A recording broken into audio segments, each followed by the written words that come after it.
Tell the truth.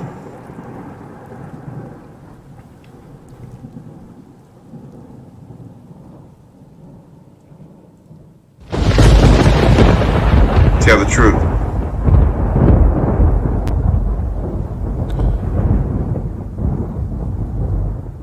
Ladies and gentlemen, welcome to the program today. I appreciate everybody being here. And we're going to get into the issue of reparations. As you already know, there was a reparations bill that was passed in direction of who is going to get reparations. We have been talking about this. There's been debates about this. There's been emotions around this issue. Who should get it? How?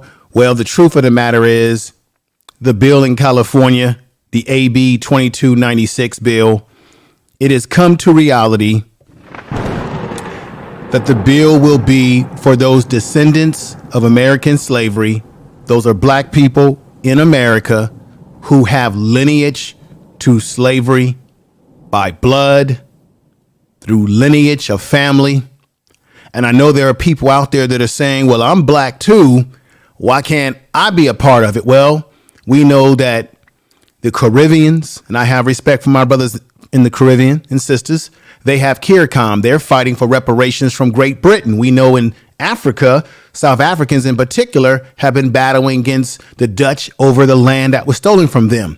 Black people, those born here, those that came out of those cotton fields of Alabama, Georgia, out of the deep South, black folks who did the Great Migration to the North, that's part of our lineage. Those are our people. And we built this country brick by brick. The foundation of America was laid on our backs. When black people started migrating to California, they didn't want black people in California. They tried to push against us. So as it relates to the descendants, we have every right, and America owes black people nationally reparations who fit the lineage. And so today we're going to talk about this. I have some brothers on who are from the California area like myself. They are on the ground and they can give you all the information that's necessary for you to understand what's going on specifically in California around this issue. With that said, I want to thank you. And once again, welcome to the Information Man Show.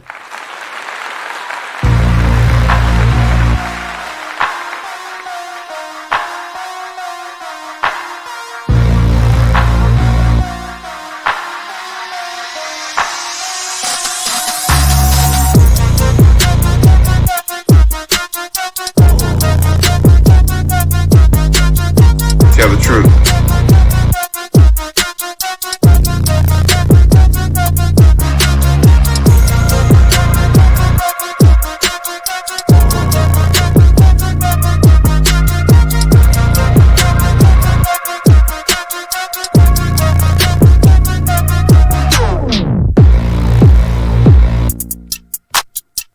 You are listening to Information Man. Please make sure to subscribe to this channel. Tell the truth.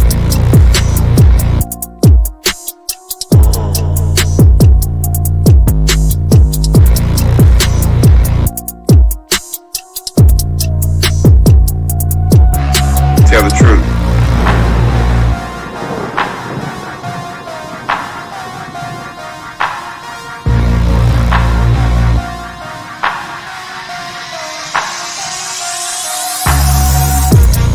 Tell the truth.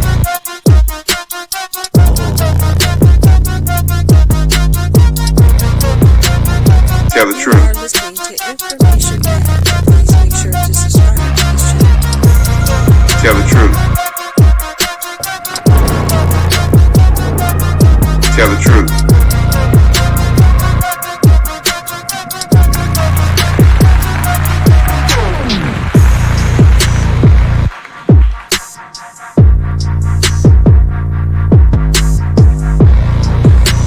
Tell the truth.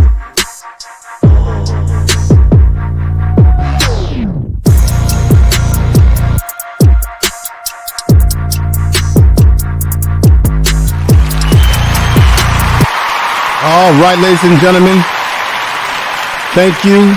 Welcome to the program. I really appreciate everybody being here. Ladies and gentlemen, thank you for taking the time out to join the Information Man Show. As you know, we are live on Roku every Sunday. I'm a part of the BS3 network. You can find it on Facebook, on all social media, but specifically on Roku TV. If you have that package at home, you can watch this show live every Sunday around this particular time. Let me do a couple commercials here for you. You are now tuned to BS3 Network. BS3 Network, changing the way you watch TV. All right, changing the way you watch TV. Those of you out there watching in Roku TV, thank you for watching. Those of you in YouTube, Facebook, Twitch, all the different social media, thank you for watching today. I have some guests on with me. We're going to put it down about reparations with the time that the brother has to spend with us. We are going to do a part 2 to this because there's so much to unpack.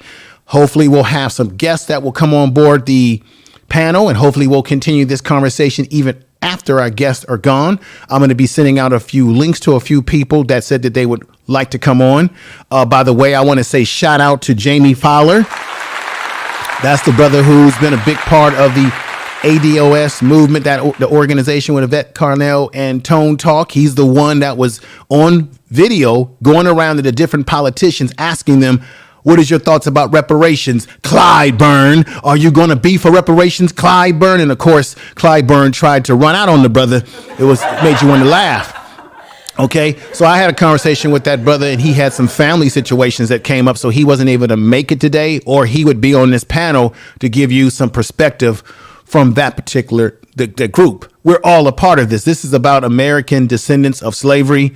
If you are a black person and you have family, like I said, and you can prove that lineage to the southern part of this country, to this country, period, you have the ability to be able to say, I'm a part of this. This is my legacy. Here in California, that's where the bill is going. And I think this bill is going to set the barometer for the whole country. It's exactly what we need, exactly what black folks of lineage have been talking about. To the haters out there, this isn't about hating on other black people who have a different lineage. It is about black people in America identifying our lineage. It seems that everyone has a problem when black people born in America of that lineage want to stand up and identify ourselves just as other people identify themselves. We're black, but we all have different cultures, different values, different places that we grew up in, and different experiences historically, some similar and some not so similar. So with that said, let me go over here and bring my guest in right now. What a roaring clap again. All right, we got my man, Brother Chris. What's going on? All right, what's going on, my brother? And let me bring you all in. Right at such and such. And what's up, brother? Introduce yourself to the people out there. Everybody in the chat room, when I have a chance to shout you out, I will do so. But I think right now we need to really listen to what these brothers have to say and why they're talking. And I do my best to moderate everything. I'm going to try to bring some other folks onto the panel that said that they wanted to be a part of this.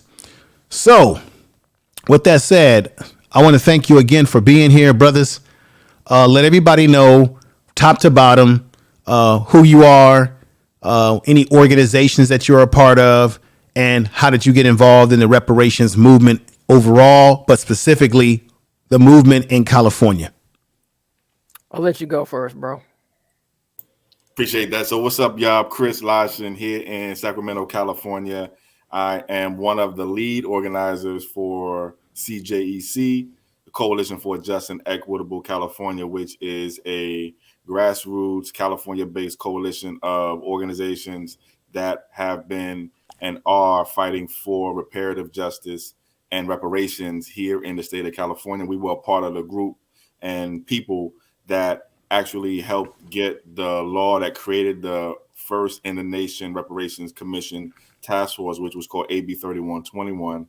We were a part of the group and a part of the people that actually helped make that law possible and then help get that law passed. And then now we are working to make sure that there is community involvement So we do a lot of community meetings. We do a lot of outreach to our community specifically to make sure that Black folks, particularly and especially Black folks who descend from U.S. slavery in this country, which you might call the American freedmen, that we are a part of the process and that we are a part of making the outcomes that equal reparations here in California. So that's me. I got involved in the reparations space. I want to say it was like, I feel like it was about 4 or 5 years ago or so. I have been doing organizing, man, for like, I want to say for about 10, 15 years, both independently and with different groups. I actually got my organizing start in and around homeless shelters on the East Coast, and just was organizing the homeless brothers and sisters out there, and then moved out to California in 2015 and actually started doing some Black business organizing, and then shortly after that moved into some reparations organizing. Okay, brother. Sounds fantastic. And let me bring on this other brother. I want to put this on because he has a network and he's doing great work. And I want to bring him on. And here's the brother here. What's going on, my man? What's up? Let everybody know who you are in your network, your media group that you are. I guess you are the mastermind of, and you've been on the streets of Sacramento, California. And you've been heavily involved in this movement. We met some time ago on the YouTube streets. Originally, which I need to do, we need to get you on this show exclusively to talk more about your network and what you're doing in the community exclusively. But go right ahead, brother, and let everybody know from a personal point of view about yourself. All right, appreciate that, man. First of all, information, man. One, appreciate you having me and Chris on the platform. Like Chris, I'm actually part of CJEC too. I'm a member of CJEC. As far as ETM Media Group, it actually stands for EMEN, the Mass Media Group. Mm-hmm. And along with my partner, Kim Mims, we've been just following what Chris said, the AB 31 task force, which is the study of reparations. We've been following it since inception. And as a matter of fact, I don't know if you want to put in, or maybe I could put in a private link. Maybe you could put in the comment section, the chat section, our YouTube page at a later time. Yeah. Matter of fact, I'm going to pull your YouTube page up and I'm going to push the link through the chat room. Okay. So that people can follow your platform. That's for sure. Most definitely. Would greatly appreciate that. And when I get and also let me just say this, a side note, when we end this today, I'll make sure that I put the link to your channel in the description of this video as well. I'll be doing that. Go ahead, my brother. All right. Wonderful. So about me, I am a filmmaker, a multimedia producer. I've been involved in the entertainment industry for over 18 to 20 years. I've worked for major motion picture companies. I've worked for major music companies. Lived in Los Angeles for about 15 to 18 years. I moved back up to Sacramento. I'm originally from Sacramento. I've been living here for about the last 2 years, and I actually met Chris at I think it was like a commemoration on Malcolm X. My cousin, a shout out to Yusuf Ali, he was actually doing a presentation on Malcolm X, and Chris, believe it or not, at the time was advocating, and Chris, you might want to just remind me what you were advocating for, because I know there was like a big back and forth about going in. So no, you're right. It was an event down in South Sacramento, and it was a commemoration of Malcolm X, and the brother was given, there was a bunch of brothers and sisters giving, speeches and talks. And I was one of the presenters who was there with a table and trying to get Black folks to actually get involved politically in what's going on in Sacramento. And then there was a conversation about what's more better for us as Black folks? Is it the economics or is it the politics? And that was sort of the debate that happened. Yeah, for sure. So, so that's when we kind of met, and it was funny because at the time I asked him, and I said, "Hey, bro, are you following like Yvette and Tone and all this?" He said, "Oh yeah, I'm too." I was like, "Oh snap! So what you know about reparations?" And so that's how we actually met. But as far as me, I've been actually in the reparations fight for a very long time, and I'm about to probably give out my age, but I actually wrote a paper on reparations when I was in college some 20 years ago. And my teacher, my quote unquote professor, who happened to be white, and I'm just gonna probably just say this not verbatim, but she basically told me, like, why are you even writing this newspaper, this paper? It's not gonna happen. She just told me straight out in my face, why are you writing this paper? So I wrote the paper anyway. Didn't care. I didn't care if I was gonna get an F on the paper. Or not. But I think 20 years later, I think the difference between then and now, and we could probably either talk about this now or talk about this later, is I think we have a specific claim and data, right? Yes. That it fine tunes it, right? Where we could say, oh, okay, that makes sense. We know exactly who's been harmed and where we need to go with this data. And I got to give a shout out, obviously, to Sandy Darity and his wife, Kristen Mullins. I mean, they have a great book, From Here to Equality, which is a great read. If everybody has a chance to read it, go check that out. But to summarize it, brother, that's basically who I am and how I got involved in the reparations fight. Okay. Me and you may have some of the similar age. I'm 52. I've been in the battle for reparations ever since I was a teenager when I first signed petition papers. I remember back in the day, you probably remember that, when they actually had people on college campuses or in the community saying, sign this petition because we're going to petition the government.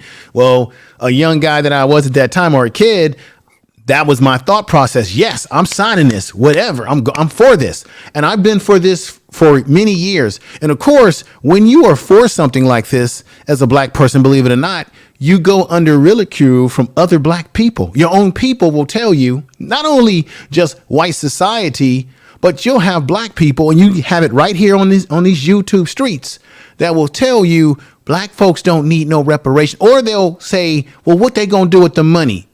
And it's like, why are you concerned or pocket watching what other people going to do? Right. So, and then you'll have people that'll say, well, if they were to give it to us, I wouldn't take it. People be lying. If they were going to drop you a check tomorrow, these same people that tell you today that we're never going to get this would be the first ones in line to get their check. And the thing about it is, if we had this, see, think about it. Our ancestors, if they had the mentality that they were never going to get out of slavery, that they were never going to move themselves forward in a situation that was horrible, as we already know historically. What if they would have had that thinking? Well, guess what? There were those who had that thinking. They would be called house ends, right? You did have black people trying to hold other black people back. And I would say that black people who have that attitude towards those of us who are for reparations, they would be the same cats on the plantation, like Steeman and Django Unchained, trying to hold you back. If you're not for reparations, then be quiet, zip your lips, go on about your business, and leave black folks that are for reparations. That's what I would say. So that's my diatribe. Let's get into it right now. Right, let's get right into it.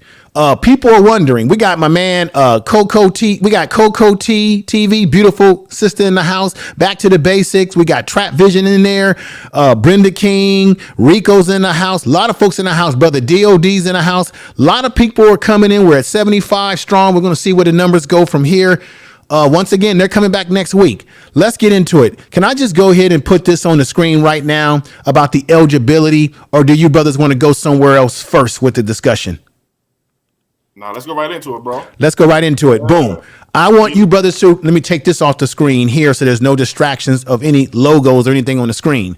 Okay, so ladies and gentlemen, if you've been listening to news and you've been listening to people on YouTube talking about what the California reparations eligibility is going to be, here it is, straight out of Cali, straight out of the West Coast. So don't be listening to people who don't live here, don't understand our environment. We got the facts right here. Let's go over it, gentlemen. What's the first one we got here? Yeah, let's actually get right into it. And thank you for actually putting up this fact sheet, because this is something that right now, first of all, is on Twitter right now too. So if you're looking for this, if you want to find this, there's a link on Twitter at CJEC official on Twitter. Yes. It's on Facebook. It's on Instagram also too. So if you want to see this and get this in your hands yourself, you can actually go find it on those platforms. And this is about California reparations eligibility, because the California Reparations Commission Task Force recently decided who will be eligible for reparations in California. There was a hearing on March 29th and March 30th, but on March 29th specifically, the California Reparations Commission decided who is going to be eligible for reparations in California. What did they decide, or who did they decide is eligible? Specifically and simply, individuals who are African American descendants of enslaved persons or free Black persons living in the United States before 1900. So that's specifically who they said is eligible. Okay. So you would have to be able to prove through records, through family history, documentation, that your family has that lineage going all the way back to that period of time of the 1900s. Specifically, and so let me actually say this too. There's a couple other questions that I want to add on top of this first question too, because there's some questions about like why California residents, or like, what about if you left California, et cetera, et cetera. But to your specific question about what information, what records, what documentation you're going to need to actually demonstrate that, there haven't been any decisions yet about what specific records you are going to need, but you are going to have some type of, or there is going to have to be some type of information supporting your claim that you are a descendant of someone who was enslaved in this country. Okay. Let me see here. For example, I'm going to go on page 2. For example, it says, will I have to pay to trace my lineage and ancestry to be determined? All this is to be determined. Isn't it a lack of records going to make tracing my lineage to enslaved ancestors too hard? Depending on what type of records are required, many will not have trouble tracing their lineage. And then this question here, number 8, was, what are some things the task force can do to make tracing your lineage easy? To make it easy, the task force can hire, genealogists, to do the paperwork. So there's a lot of areas here. Let me just get this off the screen. So that's just in a nutshell. There's a lot of areas that the task force is going to utilize a blueprint for people to go about being able to prove their lineage. Is that what they're basically going to try to do? Create some kind of way to make the situation a little bit smoother for people to try to identify their lineage? Yeah, so that's the general point. And it's important to go back to the hearing that I mentioned on March 29th, because at the hearing on March 29th, there were 6 certified genealogists who gave expert witness testimony specifically on the question of how feasible is it for someone to demonstrate that they are a descendant of an enslaved person in this country. And each of those genealogists said that it is absolutely possible to demonstrate that you are a descendant of U.S. slavery. And some folks are going to have no trouble at all, and some folks are going to have a little bit more trouble. And for those that have a little bit more trouble, there should be some resources and some support for those specific people. But you mentioned something I think was also important to keep in mind, that a lot of the answers to at least some of these questions are yet to be determined. The details are still being worked out. All the task force did last month was say, this is the community of eligibility. This is the community that we are identifying as eligible for reparations. And what the details are: do you have to pay for your tracing yourself? Is it for California residents only? What type of records and documentation do you need? All of those details are still going to be worked out. Okay. And just by the way, we have all the task force, starting from the first task force up to, I think we're at meeting 8 on our channel. So you can go ahead and check it out there in the link. I think Information Man did put it in there. And it references what Chris is talking about as well. Okay. For the sake of time, let's do this. Can you explain to everybody out there what were some of the either ups and downs of the task force? Oh, let me say this. What makes the task force in California different than the task force of the H740 bill? Because to be honest with you, brothers, it seems like that whole task force or the commissioning of studying the idea of reparations, it's sort of been dragging a little bit nationally in terms of the national bill in Washington. But what is it about the what's happening in California? It seems like things are getting a little bit more progressive here. Yeah, so you're talking about the difference between the California Reparations Commission bill and then HR 40. So I think there's at least two big differences. The first one is that the California bill, AB 3121, is already law. So it was already passed. It's already been signed into law. Okay. The national bill, HR 40, is still a bill. So we're going to do a little bit of basic political education here. There's a difference between a bill and a law. Right. A bill is trying to become a law, and a bill has to be passed and then signed by either the governor or the president to become a law. Our stuff is already law. So our commission, our task force is already law. It's already working, whereas the national bill, HR 40, is still trying to become a law. It's still trying to get votes. It's still trying to get to the point where a president can even sign it. And it has not even gotten to a vote for all of the House of Representatives, let alone all of the senators yet, let alone a president signing it. So that's one big difference. The HR 40 national bill is still trying to become a law. And our stuff is already lost, it's already passed. And again, big shout out to the people who have been working to make it become a law here in the state of California. Second big difference, I think, is the fact that the eligibility for our state bill is specifically for those of us who are descendants of U.S. slavery, and as opposed to the HR 40 bill, which is a little bit vague about who it's talking about. It actually kind of talks about more than one type of black person. There's talk about black people, quote unquote black people. Then there's talk about African Americans, and there's talk about descendants of enslaved Africans or people of African descent. Those could be many different types of black people. So the HR 40 national bill is vague. It's not specific about who it's actually targeting, whereas ours is, and ours has been proven to be based on, obviously, the decision that the California Reparations Commission made last month. Now, let me ask this question. Is it because of people like you brothers, and many black folks that are out here in California on ground level in Sacramento, LA, the whole damn state?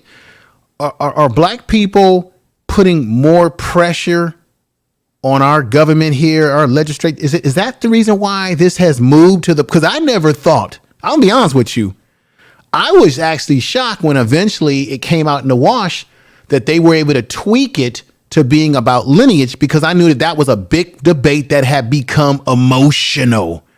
And I would like you brothers to speak to the emotions of it, because did you see firsthand the emotions of people that were saying, y'all hating. Hell yeah. Hell yeah. So Tell the truth. And tell the truth. So and it became emotional, and it's not unexpected. That wasn't unexpected, right? Because this is something that is, this goes deep into the heart of black folks. So you're gonna pull out a lot of stuff when you are talking about this. And if you go back to the March 29th hearings, which, as you might have said, you can find on their YouTube channel, ETM Media Group. If you go back to the March 29th hearings, you can see how intense, heated the conversation was. There was a lot going on. It was a roller coaster ride from the original motion for lineage being introduced, and then the vote to the move to actually have a vote on it failing first. Yes. And then alternative motion for race-based reparations, which, by the way, are illegal and unconstitutional in California and federally also. That motion got put up. and then that motion got to a vote before the lineage motion got to a vote, Mm-hmm. and that vote failed, and then we came back to the original motion for lineage, and that vote passed 5-4. So it was heated. I want you to emphasize this to everyone listening and to the naysayers out there that will listen, because this video will get more views after the fact. I want you to repeat that in California, the part where you said about it being illegal, which made it possible for this to repeat that again. I think people need to hear that, because people may not understand that. Say that again. Yeah. So any race-based or quote unquote all black people policies or programs or laws are illegal in the state of California, and also unconstitutional in the state of California, and also federally also. So, for example, specifically, if we had wrote this reparations bill for quote black people, quote unquote black people, and not specifically for those of us who were descendants of U.S. chattel slavery in this country, yes, any reparations legislation we would create from this process would be illegal and unconstitutional. Most likely nobody would get nothing. I made the point that we wouldn't even get to no legislation if we wrote that in that way, because no legislator is going to want to introduce no reparations legislation knowing it's illegal and unconstitutional, and no governor is going to want to sign anything that he or she knows is illegal and unconstitutional. So what you're saying is that in California, the laws of California sort of made it where it had to be lineage based. They're not going to recognize and say, okay, we're going to give it to all black folks. Wait a minute now. If you're talking about for something that had to do with slavery, then it has to be lineage based on those who are the survivors, or obviously we don't have the survivors, but we do have some survivors. We have black folks who went through Jim Crow, because that was a part of it too, right? So in California, it had to be that way, ladies and gentlemen. They forced the hand through legal that it had to be about lineage. So for those of you out there who want to hate and say, see, there y'all go hating on other black people who come from other parts of the world that are immigrants who also experience some mistreatment from this country. There you go. Y'all don't know what y'all talking about. The laws in California do not allow you to do a broad brush. You have to be specific. And go ahead, brother. I know you wanted to break in there. I just want to say something real brief. One, I believe it's called Prop 209. Prop 209. Yeah, Prop 209, and Chris can confirm if that's correct. And then also we have to understand that if a black immigrant, or as a matter of fact, any ethnic group has a grievance with this country or government, make that claim. Right, because the Native Americans made their claim. They got something based on lineage. When we live in California, so a lot of us, like, for example, I lived in the Fillmore area. We know that the Fillmore area of San Francisco used to be all Japanese. When black people came out of World War II, they moved the Japanese out. What did the Japanese do? They came back and said, wait a minute, we own some of the property in that area. We want repayment. That's why they got a Japantown in the Fillmore area of San Francisco. So you absolutely are correct. So I just wanted to drive that home, gentlemen, because I know that there are people out there that are going to say, well, there you go. There go black Americans hating on the immigrant population, when this wasn't about hate. It was about the law. And guess what? If you are an immigrant, because we're in California, the liberal state, where you have other groups in California that have been getting money from the government for years. Am I correct, ladies and brothers and ladies in the chat room? There are people in California who have petitioned for benefits from California specifically. Am I right or wrong about that? No, you absolutely right, and I want to drive home the point that you're making, that we're making, and then underscore something that you, Moya, said, and then also get to that question that came up. Yes. On the screen, because that's an important question. The question was, did the lawyers confirm that? The answer is yes. Not just the lawyers. We had probably the top constitutional scholar on the planet come to the commission and testify in February. Professor Dr. Erwin Chemerinsky, Dean of the UC Berkeley School of Law, who has argued himself before the Supreme Court of the United States more than once. He came to the commission, to the Reparations Commission in February and said, if you want your reparations to survive any legal challenge, you have to do it based on lineage, and you should not do it based on race because of what Moya talked about, Prop 209, which is really a proposition that California passed in 1996 that added a section to the California Constitution. I believe it's section 31 that says California can't make no specific laws and spend no money specifically on public education, public contracting, and public employment for any one specific racial group of people and some other types of groups of people also. So that was already in our way. Secondly, though, nationally, we have what's called the 14th Amendment. And the 14th Amendment protects groups of people, racial groups and other groups of people from special mistreatment by the government and special treatment by the government. So either way, if we had made this is a reparations for Black people, quote unquote, Black people, we would have no reparations if you ask me, because the courts would almost certainly throw it out. And then I have one question actually for the people. Yes, sir. The race base. So there's this question about how do you prove if you are a descendant? Well, we had 6 certified genealogists come in March tell us about how they do that on a daily basis. But I have a question for the other folks. How do you prove that you're Black? So if we had done it by race, how would you prove that you're Black?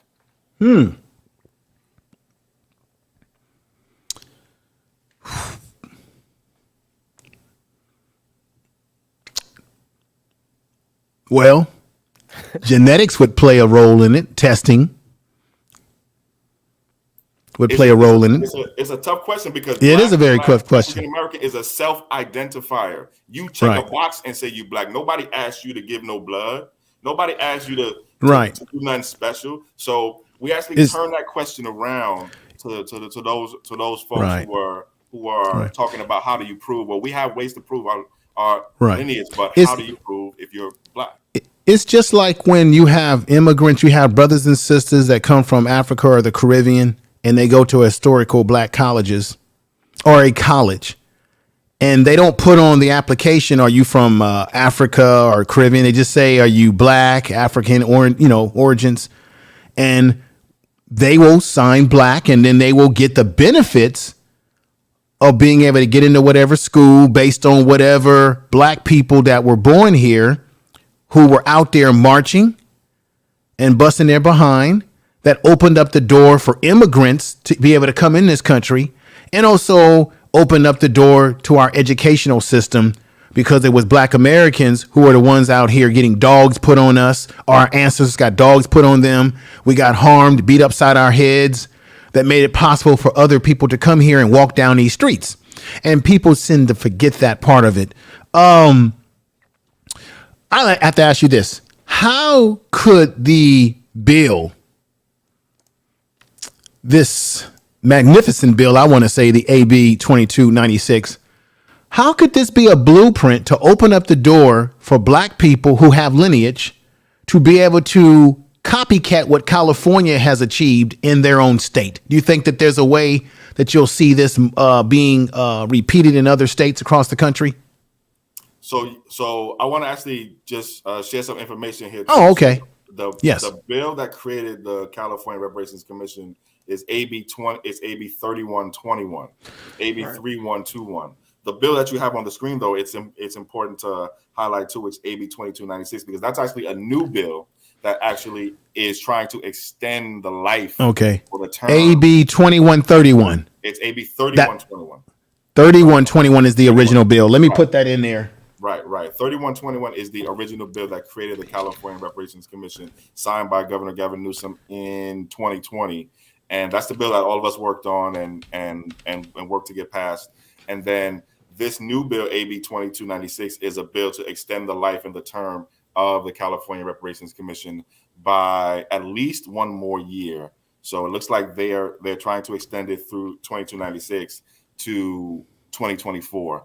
But to your question, so this is absolutely a blueprint for other states. However, we do want to make one important point here, that we are 100% of the belief that reparations is ultimately something that the federal government is going to have to do, because the states, California, other states, they can do a lot, but to give us the complete repair that we need, the federal government really is the organization, is the entity that has to actually do the full repair. And actually, if you read our bill, AB 3121, if you read, I think it's the last section, either section 6 or section 12, I may be mixing up the numbers. We actually had language added into the bill to say this reparations effort in California, this state bill, cannot, should not, must not, will not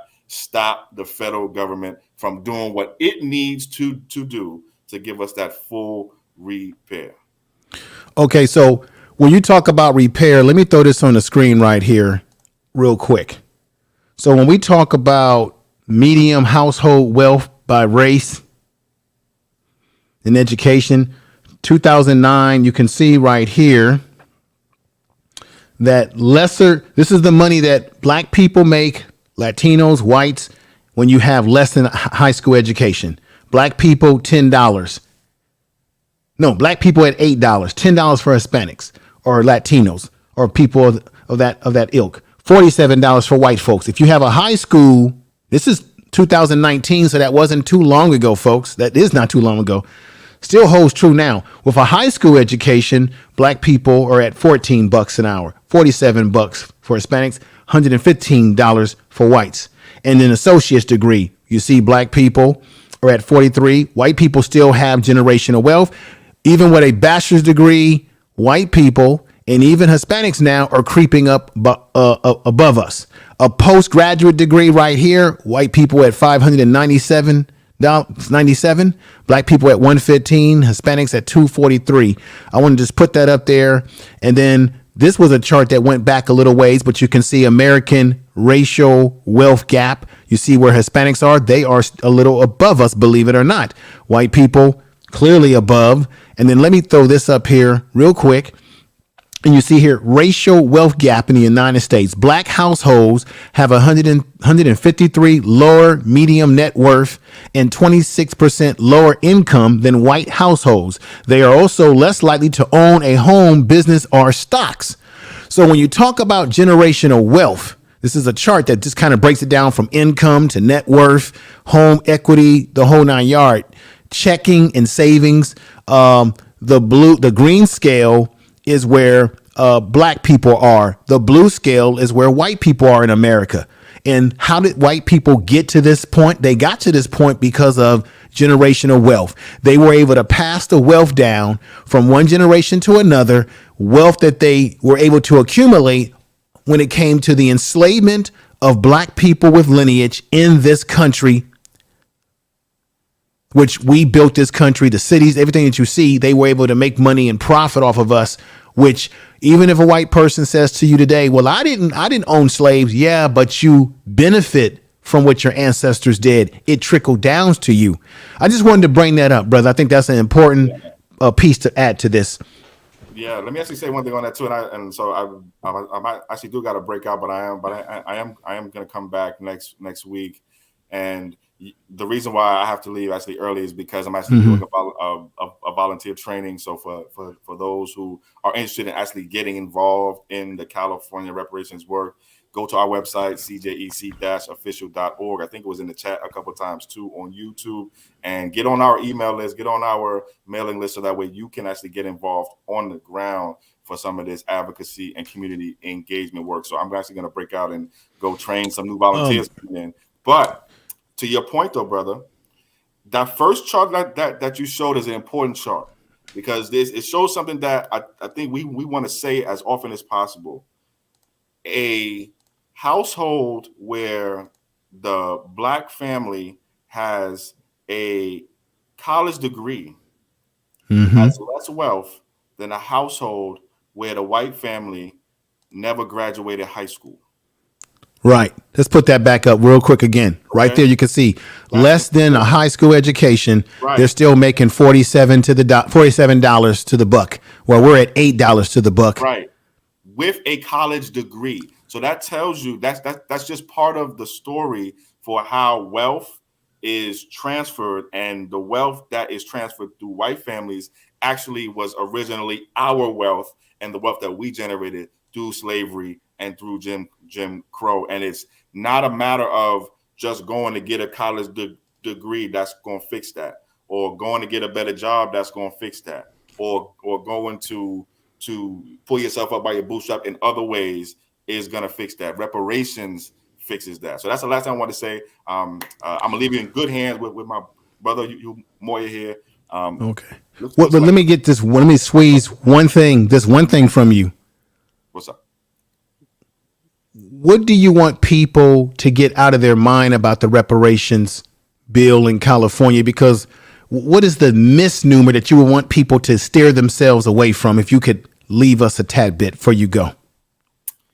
Yeah, that's a good question. There's probably more than one thing, but if I had to say one thing right now, I would say that I think right now you want to be clear about what the commission actually decided on reparations eligibility, and know that they made a decision about the big, broad community of eligibility for lineage, and that the details are yet to come.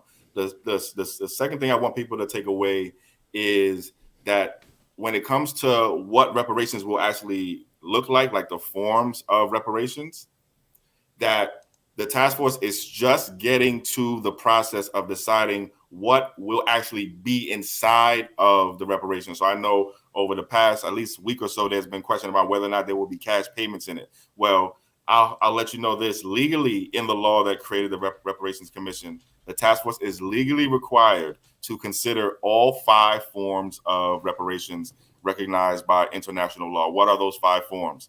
Compensation, restitution, rehabilitation, satisfaction, and guarantees of non-repetition. Those are the 5 legally required forms that the California Reparations Commission is required to consider for reparations. So compensation is one of those, and we'll be getting to the forms of reparations question after probably June, when the first report from the commission actually comes out. So it's really those 2 things. It's be clear about the eligibility decision, and also keep your eyes open for the forms of reparations conversations, which are coming next.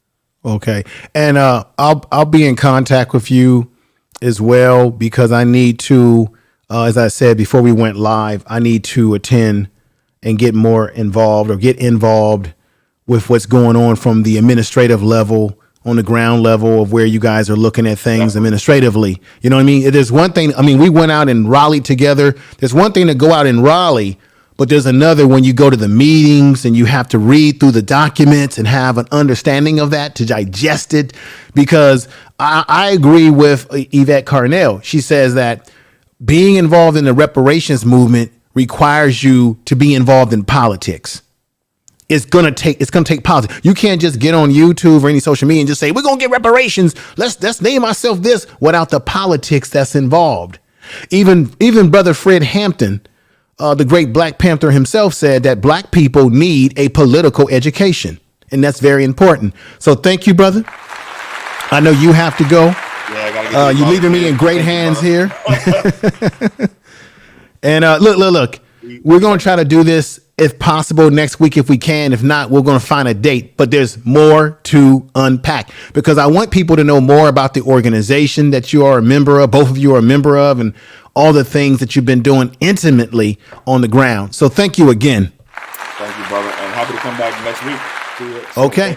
We'll talk if we can make it happen next week. If it's good for everyone's time, we need to do this. This needs an extra part, ladies and gentlemen. So there he is. That brother Chris, he put it down. He gave us a lot of good information. I'm glad he was here. I got to give him a clap again. No stuff, brother. And actually, I gotta go in about another 10ish. Well, 15. it's okay. Everybody's abandoning me. No, I'm just joking. But before I go, though, I definitely wanted to play these videos. Yes, let's get that going. That's cool. So share your, if you put it through your screen or do a share, and then I can do share, and then I'll just basically have your screen take over. All right. So let's see here. All right. Lineage. Okay. So let me know if you can see my screen. Let me enlarge. Let me change the layout real quick. Okay. Enlarge that layout. And okay, I see it right there. I'm going to pop it up. All right. And there we go. Let's enlarge that a little bit. If you can, we'll go with it. Go ahead, brother. You want me to enlarge the screen? Yeah, if you want to enlarge that just a little bit on your end so people can see it just a little bit better. All right, let me know if that's A little bit more. Okay. We'll go with that. We'll do the best. If that's the best we can do, you can just narrate it a little bit through, but go right ahead. okay. So the video that I'm going to be playing is a video that was at the California Task Force. It was basically the ruling on eligibility. So it's going to go into it. As Chris was mentioning, they had some back and forth for like the whole day. It was like basically watching a boxing match, man, a match. So I'm just going to go ahead and play this video, and then I have another video queued up about the AB 2296. But let's go ahead and play this. Go right ahead with this one, brother. All right, man. All right, go ahead. Okay. The original motion. Okay. I'm going to call the roll for the original motion as stated at the top of the page. Chair Moore. Aye. Vice Chair Brown.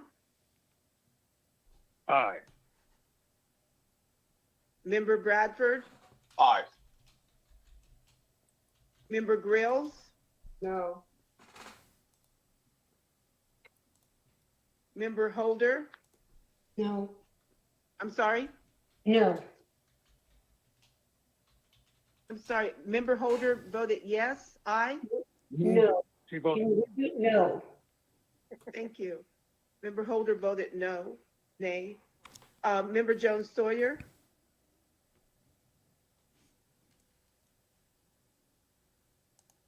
Member Jones Sawyer. No.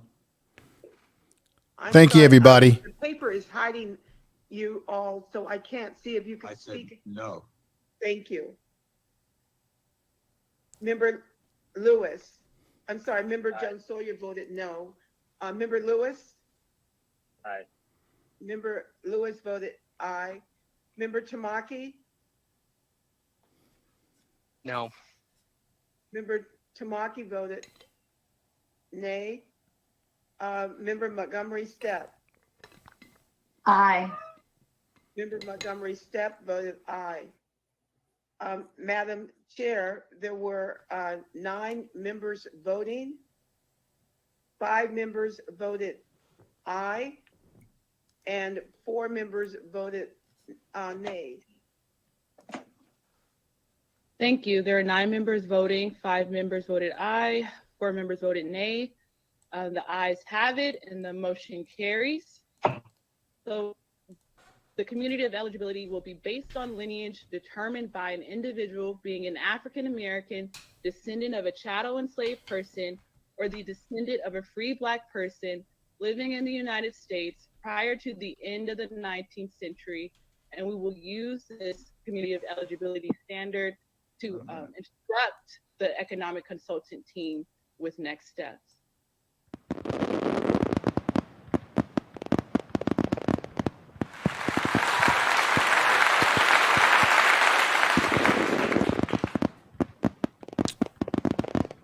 Okay.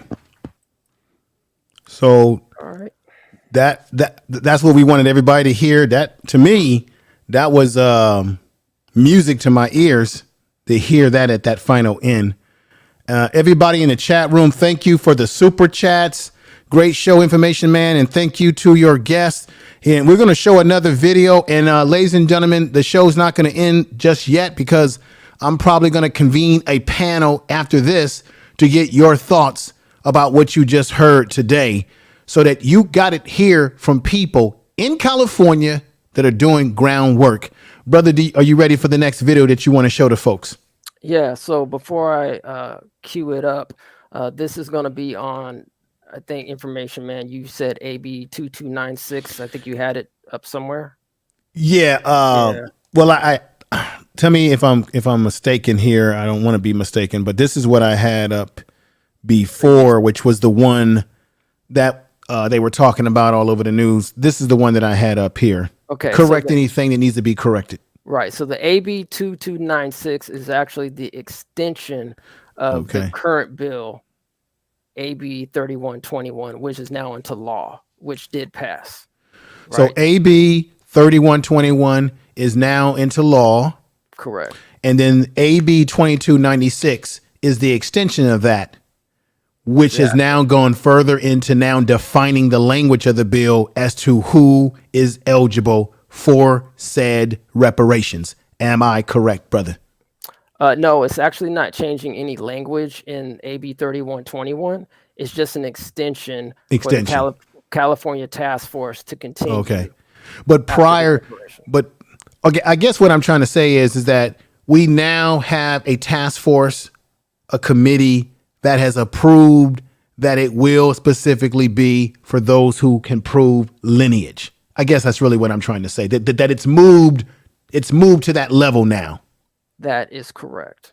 Okay. That is correct. So what's happening now is that Assemblyman here in California, Assemblyman Joan Sawyer, which I'm going to play to you, he's putting a bill to actually extend the California Task Force beyond, I believe it's next 2023, where the California Reparations Task Force is supposed to send in their proposals to go through legislation at that particular time. And so I'm going to play the clip, and then we can kind of go back into the pros and the cons in terms of AB 2296. So okay, let me go ahead and share my screen again. Just like before. Yep. And let's see here. All right. Okay, so I'm sharing my screen. All right, let me put that on there like so. Right. And if you want to enlarge that, that would make it even better for people to see, of course. Is that good? All right. Yeah, that's good. Right. Oh, yeah, that's going to be really good. Yeah, let me family know if y'all can hear it. No sound, brother. All right. Thank you, Mr. Chair. And thank there we go. Everybody, if you can hear, put a 1 in the chat room. Thank you. No longer quorum at public safety. So today I present to you AB 2296, a bill that would afford the California Reparations Task Force an additional year to continue its important work. In 2020, this legislature approved AB 3121, which made California the first state in the nation to establish a task force to study the institution of forced chattel slavery and remuneration for the state's complicity in that system. That law directed the task force to gather and synthesize documentary evidence of slavery and its ongoing legacy, develop ways to educate Californians about its findings, and recommend appropriate remedies in a report to the legislature. This monumental charge is not taken lightly.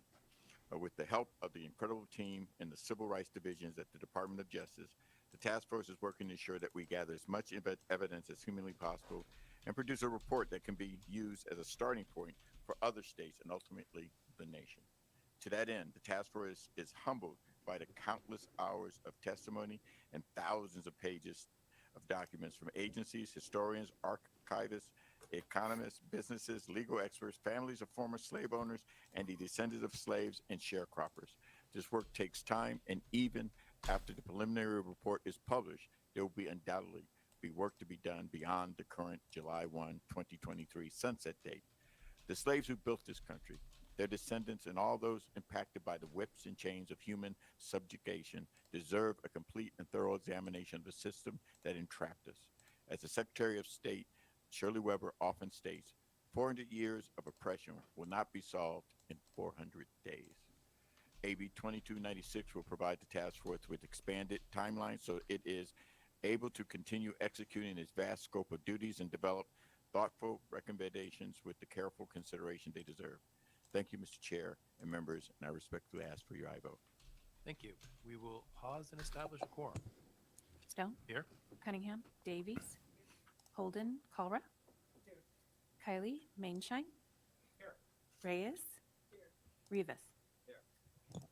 Thank you. We do have a quorum.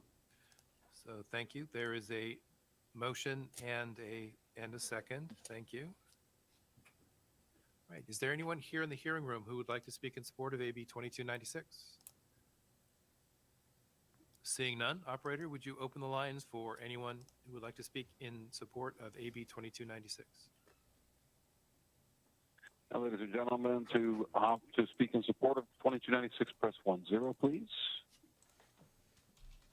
And we'll go to line number 34. Please go ahead.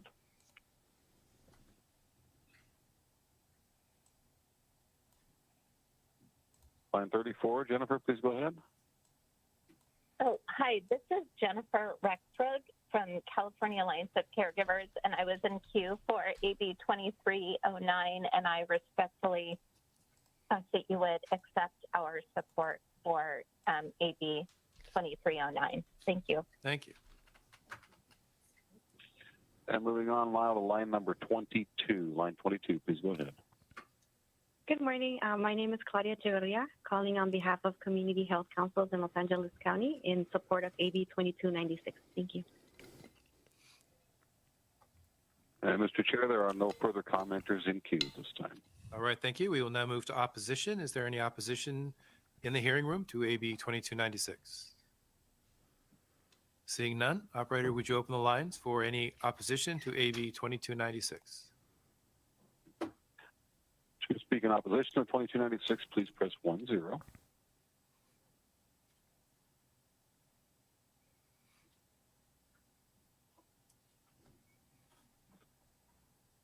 Mr. Chair, there are no commenters in queue. All right. Thank you. You may close the lines, and I will bring it back to the committee. Mr. Jones-Sawyer, thank you for bringing this forward. This is absolutely very, very important work. And if they need a bit more time, especially, it's kind of exciting to see all of the response and the voluminous information that they get to work with. And then I think that is fair and appropriate. Folks of African-American descent have suffered a long time, and a little bit longer to get it right is very appropriate. So thank you. Other questions, comments from the committee?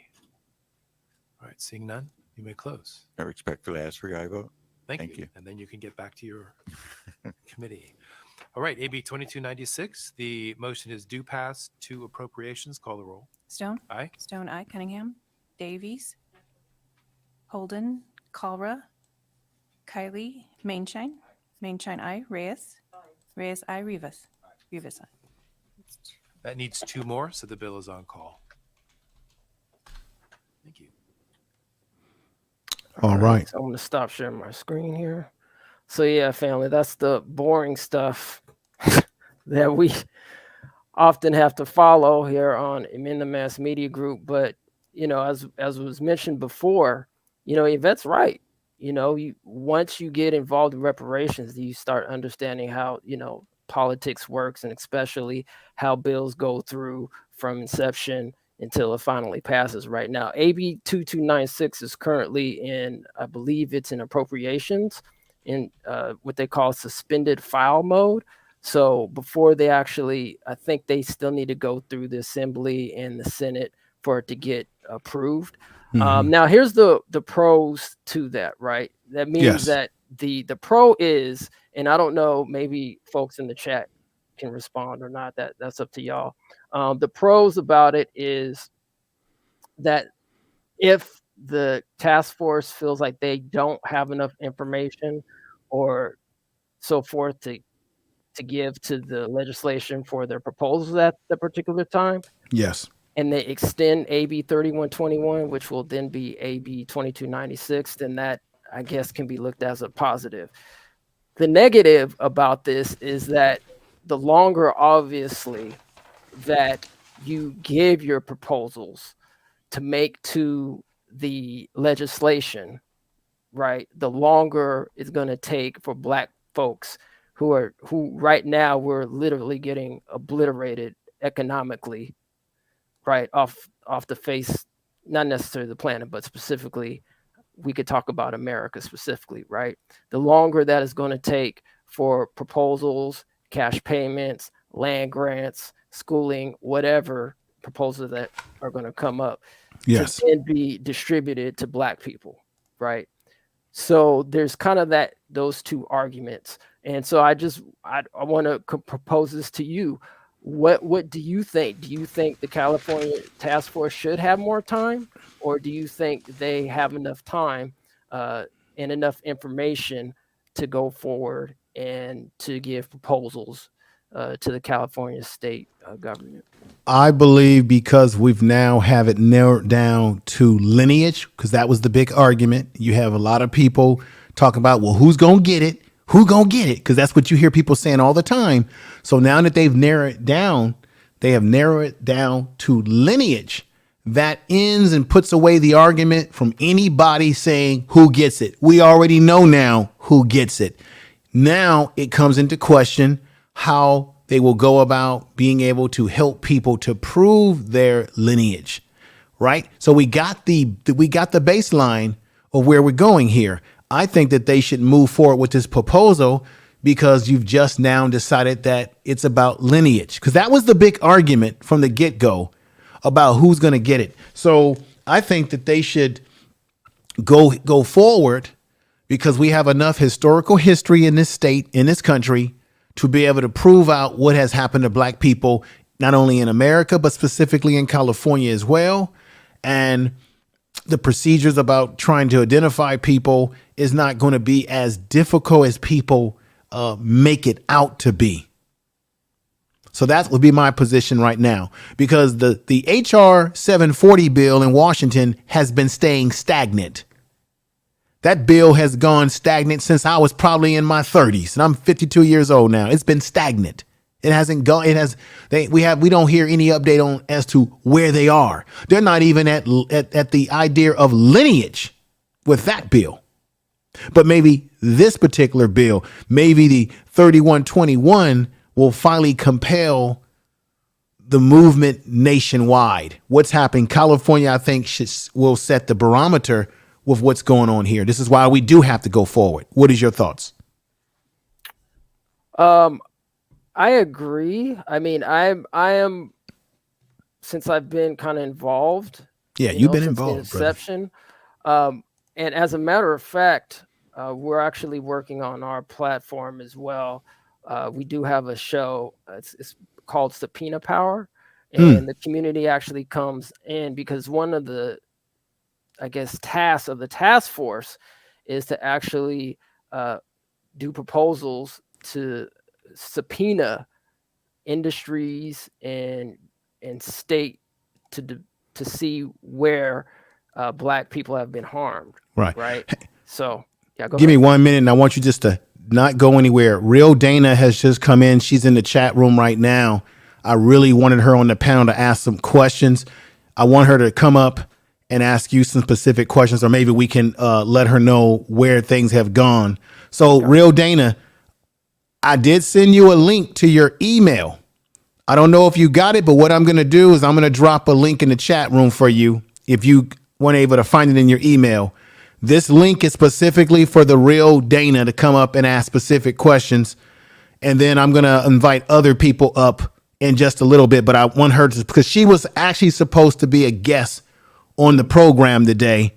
So Real Dana, okay, you got the link. Okay, she said in 2 minutes, because I want her to ask you a couple of questions before you have to go. Okay. And then we're going to have to do a part 2, and I'm going to have to get Real Dana back and a few other people that were supposed to be here today. I'm going to have to try to get them over. Matter of fact, I might be able to get Jamie Fowler over here next week because he had a family situation. That's why he wasn't with us today. Okay, there she is right there. Okay, everybody, yeah, definitely. Let me get her on. And then everybody in the chat room who wants to come up and talk about this further, you will be invited as well. But I just want to give her a chance to ask some questions. What's going on, my sister? I'm glad you're here. Give you a clap. I'm glad you're here. We had our other guest on, Brother Chris. There's another brother that's heavily involved in this reparations bill on the ground level in California. He had to go. Well, we're going to do a part 2 to this, sister, and I got to get you back for that second part next week. I just wanted to let you know something so that you can let this people know on your channel when they come at you sideways.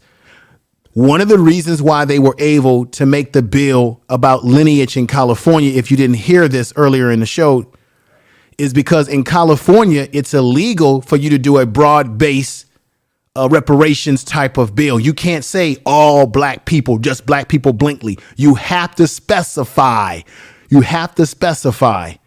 That's the reason why they were able to make this possible for it to be lineage. Because in California law, you can't broaden the bill. Because every other group in California that's got something, they were specific.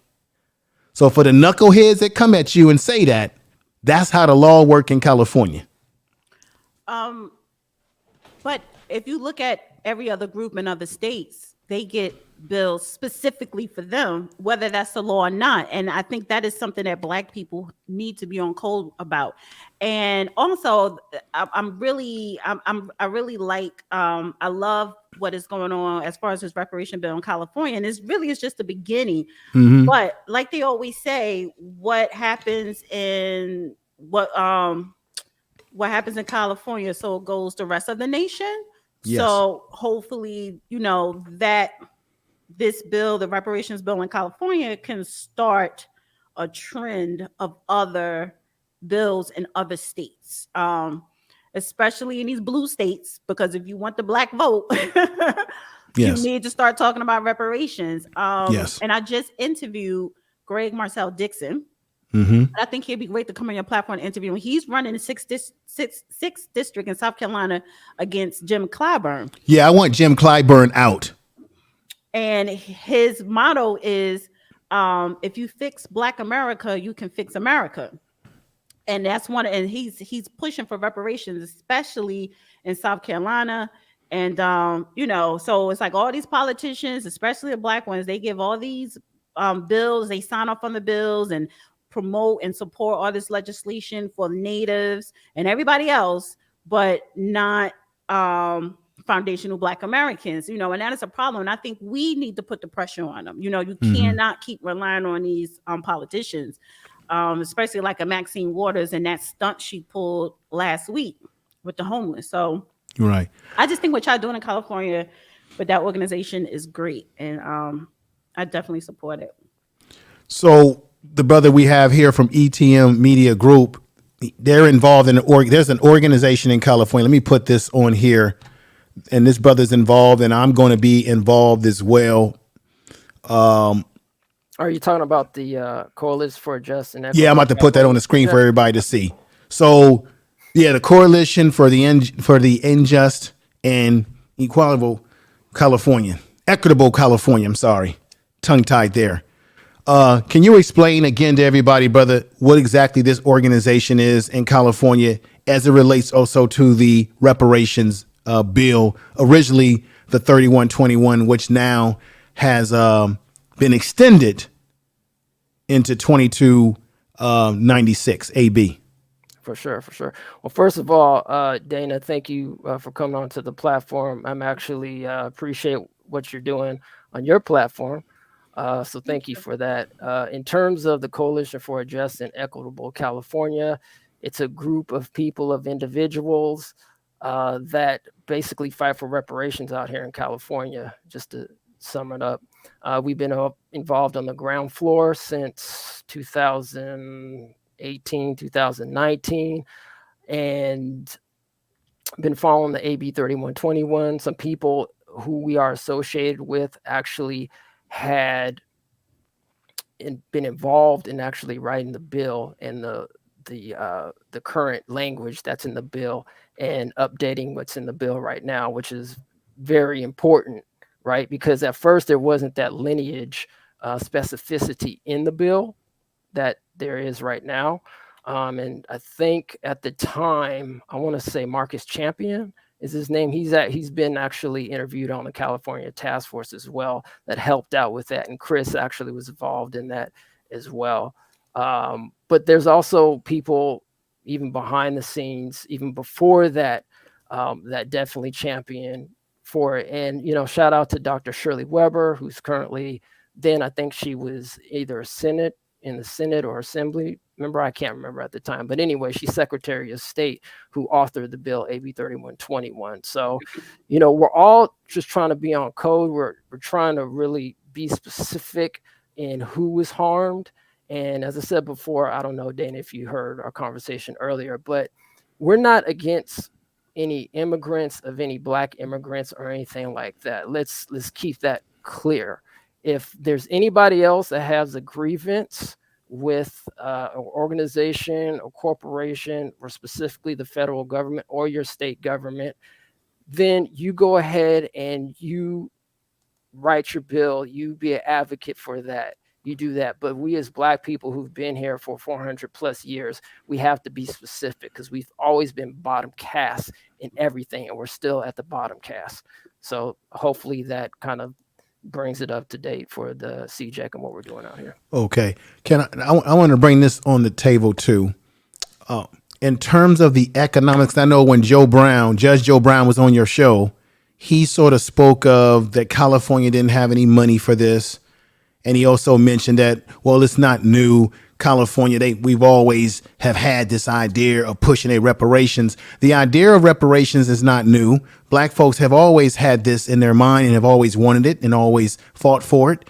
But where we are today in California and for the nation is that we're at a point where we have a defining measure, we have defined the lineage. And I need this brother to remind me of that the AB bill 3121, you said that bill was already passed in California, right, brother? Correct. So see, we've gone from a bill that's been passed to it moving into an area where they have now answered the question that everybody always says on social media. Well, who gonna get it? Now they define that. The other areas of how you go about proving people out, that will be worked on in the wash. It will be worked on. But we have a baseline which can be used as a blueprint for other states to use it as well. So I just wanted to put that out there. And if I could say this, and actually I have to break out and would love to actually build, because I love actually to Chris be on the platform too. Yeah, I really wish he was still here. Really build, and definitely Dana would love to get more input with you and have a conversation. But just to your point, bro, California is the 5th largest economy in the world. We're actually doing on Emenda Mass Media Group. We're working on a documentary called Reparations now, and we're focusing primarily on California because this is the first state to actually do a task force based on reparations. But California is the 5th largest economy in the world, not just here in the United States, in the world. That's number one. And number two, if I'm correct, and you can correct me, brother Information Man, we had a surplus. Yes. Is that correct? Yes. Okay. That's why they were able to we were one of the few states where they actually gave us relief money when we're going through this, this whole virus situation. They gave us surplus money. And I was when I was on Dana's show, I was telling respectfully, brother Judge Joe Brown, that it's about the will of whether you're willing to pay or give money to certain groups. There are other groups in California who did exactly what the real Dana said. They were able to stake their claim based on their lineage, based on their culture, their group specifically. And they've been able to get money out of California for all specific things to their group. This is what I wanted to ask, because I posted your show in my community. Thank you for doing that. Yeah, and somebody put, and I want to get it right, said that transgender was getting reparations, $900 a month reparations to trans in California. Is that true? Well, do you want me to go answer? Go ahead, brother. Okay, so I don't know if that's actually been proved yet. I know it's in the working. I think that's somewhere in Palm Springs or something. Yeah. Like that. Yeah, So I think it's still in the works. Yeah, but it I don't hasn't think been it's passed official into yet. law, but that's a perfect example, Dana, Yeah. of how there are so many groups in California. When people talk about California as liberal, yeah, it's liberal for a reason because people get money out of this state for all sorts of reasons. Yeah. No, because I was using it as an example, and it's like there's Right. no like I don't listen to people, especially in black, white. It doesn't matter. I don't listen to people who object to reparations because to me, you're a hypocrite because you're not pushing back against any other group or gender Right. or sexual orientation who is getting some type of reparations or restitution from the Right. government, whether it's state or federal. So why Right. is it a problem when it's Black America, or specifically foundational Black America and American descendants of slavery, freedmen? Right. I think it has a lot to do with the fact, and you know this, we have a deep-seated hatred towards each other. Sometimes we don't like ourselves, and we project it on to others that look like us. And black people, I hate to say this, I think we've become sort of used to, or we've become addicted to struggle. That every black person should struggle. We don't want to see one group get a come up over another because you all need to just stay right in struggle. We've become used to struggle and comfortable with it. Right. Yep. And so and I actually got to get out of here, but just one more thing before I leave. So the task force is having I think it's their 9th meeting. This is going to be the first in-person meeting. You can check out our channel. We're actually going to try to stream it. If not, the task force does have a website that you can go to. Just Google it and type in California Reparations Task Force, and it should go to the DOJ's website that you can take a look at.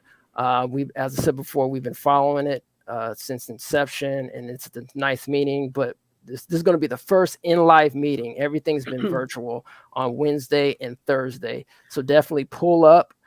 You can make your public comments. You don't necessarily have to be here in California. I think they give you 3 minutes to make public comment. So you're limited, obviously. But if you have a chance to call in, support reparations. Can I ask one more question? Because I don't know if it was answered already. What is the next step?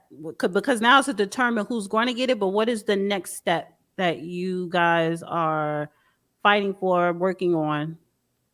And if it was answered already, you don't have to answer it. I'll just go back and listen. Well, in terms of eligibility, that's been resolved. So now I believe that the task force needs to then resolve the California residency. So That's Dana, going to be the biggest next thing. So Dana, this is what I presented. This is from California. These are fact sheets. The fact sheets for California reparations and eligibility. So on here, it kind of answers these questions, but it also leaves it vague because they have to do further, I don't know if it's research, but further clarification as to how they'll go about declaring who's eligible based on being able to prove. So, for example, who did the California Reparations Task Force decide is eligible? It goes into that language. How many black people in California are potentially eligible for reparations? 80 to 90% of black people in California are in the community of eligibility for reparations. Why did the task force decide for a lineage? So it kind of spells it all out here, how they're going to go about it. Will I have to pay to trace my lineage? So those are the answers that they will that they will present to people once this thing gets over that threshold of becoming complete law. Now, the task force will be armed with the responsibility with going about how to, whether it be tracing people's history, past history, do they have to pay for it? Do they not have to pay for it? What responsibility will be on us as citizens of California? So those things will still have to be worked out. Okay. But we're still at a we're at a better space than what we were before. Yeah, definitely. And I'll go ahead, and I got to get out here, but I'll go ahead, brother, and I'll send you the information on the upcoming task force so you can send it out to your folks. Yeah, send it out to me so that I can send it out to everybody. But I want to be there. So just keep me addressed, man. Okay. I really appreciate you coming up here today and giving of your time. What we're going to have to do as a part 2 to this, and hopefully we can do it next week, because there was a lot of other people that were going to come up here as guests that I'll be able to get for next week. So let's do it again. And any other updates that happen from this week and the next week, we'll be able to inform the people here. So I appreciate you. Let me give you a clap, brother. Peace for being here. Let me say to the real Dana, I really appreciate you being here. It's been a while since you've been on the platform. You're doing great things over there on your platform. She's got a huge platform, ladies and gentlemen, and it can get real heated over there with Judge Joe Brown. Oh man, up Thursday. Yeah, and I'll be in contact with him. I'm going to try to get him on after I get through these next couple of weeks, because I want to do a second part to this, and then I have another brother that I'm bringing on to talk about finances in the Black community, and then I'll try to get Joe Brown on the week. So when you reach out that. to him, via Twitter, let me know so I can remind him. But like he sent it to you, and I could relay the information to him directly as well. Okay, yeah, I appreciate that. His secretary, because he doesn't check his email, so I'm like, I kind of help him, connect the people with that. So yeah. Okay, that sounds really cool. Yeah. Thank you for having me. I just sent you something too. Are you closing your show now, or are you bringing other people I'm up? probably going to try to bring people up and let them get there. And I need to thank everybody who gave me super chats. Thank you for the super Everybody in the chat room that gave me super chats, I appreciate you. I wasn't able to name everybody's name, but I did write down on paper. I think the Faith Factor gave me a super chat. Thank you. Aries gave me a super chat, Sister Aries. Thank you. Raw B gave me Raw B privilege. And you gave me something too, didn't you? Yeah, the real Dana. Did you give me something? Well, I'm still gonna give you a clap, because I'm glad that you came over.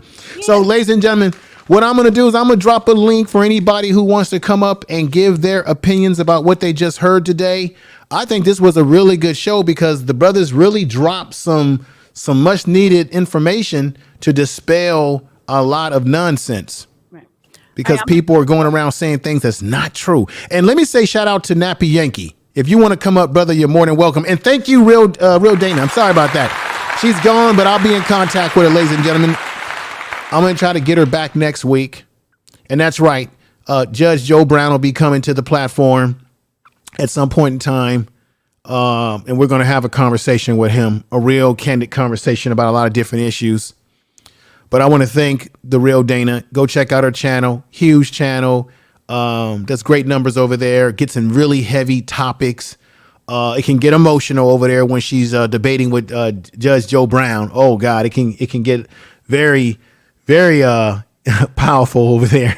So I want to thank her for being here, and I'm going to drop some links to people who would like to come up, and hopefully I will be able to bring my man Jamie Fowler up here for next week, because he was supposed to be up here, and he had a family situation, and so I'm hoping to get him over here. I had another brother, Freeman Media, was supposed to be here today, and send him out a link, because I don't know what's happening, but hopefully I can get him over here next week. So come up upstairs and join the discussion, and we can put away the hatery rumor that this was about Black Americans in California hating on immigrants, Black immigrant groups. Not true. You cannot in California, I'm going to say this again. In California, you cannot, it's illegal for you to do a blank canvas for one group without it being a specific type of group. And the real Dana herself said this, that in other states, other groups of people who have been able to define their lineage, define their group, their tribe, whatever you want to call it, to a specific situation in history or specific grievance that is specific to that group, have been able to get money out of states as it relates to their form of reparations. So we're going to see how this thing plays itself out. And I want to say this again, because I don't want the haters out there. I have nothing but respect for our Caribbean brothers and sisters and our brothers and sisters that are in the continent of Africa. I am 100% for their plight and their struggle to get what is do them as well. And I would do nothing to get in the way of what they are fighting for. And I don't have a right to tell them how to define their movement for their plight. Great Britain owes a debt to brothers and sisters in Africa, and they owe a big debt to their brothers and sisters in the Caribbean. That's facts. Let me bring someone up on the panel. And what's going on, my brother? Hey, what's going on? Information man. What's going on, man? I'm glad you were here. Did you get a chance to catch the show from the beginning, or did you catch it in the middle? This was one of my best shows because it was informative. Yeah. I believe it was informative. It was comprehensive. And we had people who know what they're talking. Those brothers that were up here, they're involved in the organizations at the ground level. I've been involved in rallies and involved in things with those brothers. And I'm going to be getting more deeply involved when I go to some of these meetings that they've been involved in. And I'll probably go live with my camera or my phone so that y'all can see what's going on if I can. So thank you for being here. What are your thoughts? Yeah, I want you to post some of those meeting times on maybe Twitter or something too, because I'll stop by there too, because I want to hang out with y'all up there too. I've been supporting this reparations for a really long time too. You know, I was actually out there, even with John Conyers out there in Detroit. I kind of grew up, me and him, when I used to sell my Final Call newspaper on the corner. He was out there passing out his pamphlets, and I think he was trying to get a little extra credit by being with the brothers. But but it was all good because we got to talk and pick his brain off stuff. But it's go ahead. No, I just realized Brother Reese gave me a $2 super chat. Thank you too, brother. Thank you. Everybody that shouted me out in the chat room and you were trying to get my attention while I was listening to those brothers, I appreciate all of you. Believe me. But when you got that type of information coming at you, you got to let these folks talk. Go right ahead again, brother. I'm sorry. I just realized there was somebody else that super chatted me and I didn't say his name. Go right ahead, brother. Oh, no problem. Like I said, this is one of your best shows. So definitely classic show.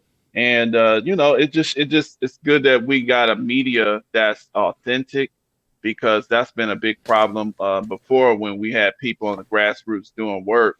Yes, sir. But the lame stream, right? The lame stream wouldn't focus they try, and you see that's BNC probably would still be around if they would cover things like this. You see. Right. But see, BMC no longer exists, not only because they made a mistake not going digital first before trying to go into the media market. I have to agree with Roland Martin.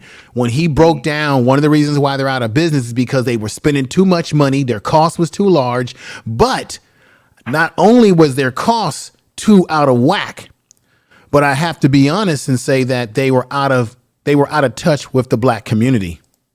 See, that's because they did not speak. Go ahead. You finish that point up. No, that's exactly what you just said. That's exactly the point, because if you're not in touch with the beat of what the community is saying is one, if you're the mouthpiece of the community, right? Yes. Then you don't tell us what to think. You basically you are authentic. If you, like, for example, if you tell us, what we should be focused on, you're coming from an authentic member of the community itself.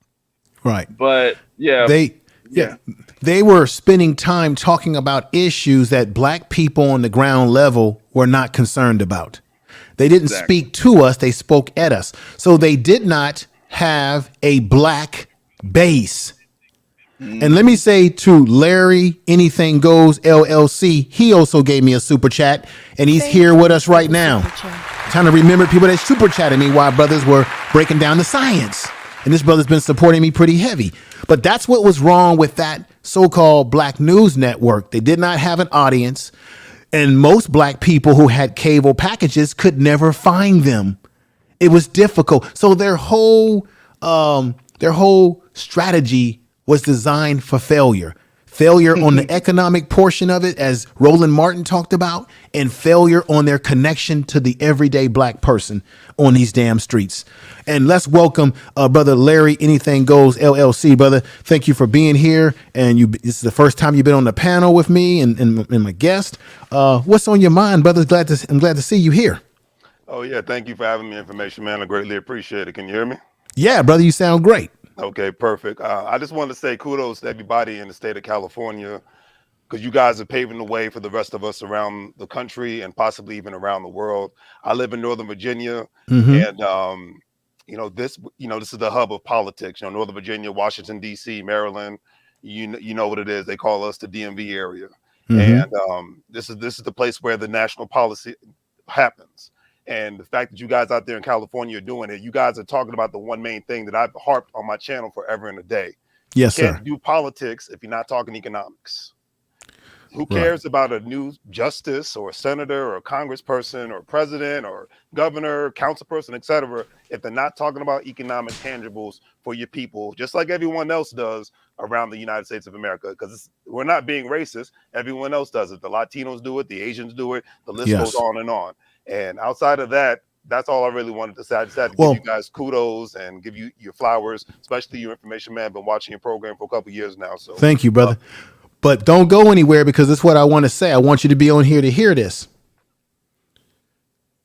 We know that people enjoy listening to certain people on YouTube who pretty much get you pumped up and excited by selling you black culture, by getting you excited on emotional symbolism of their talk.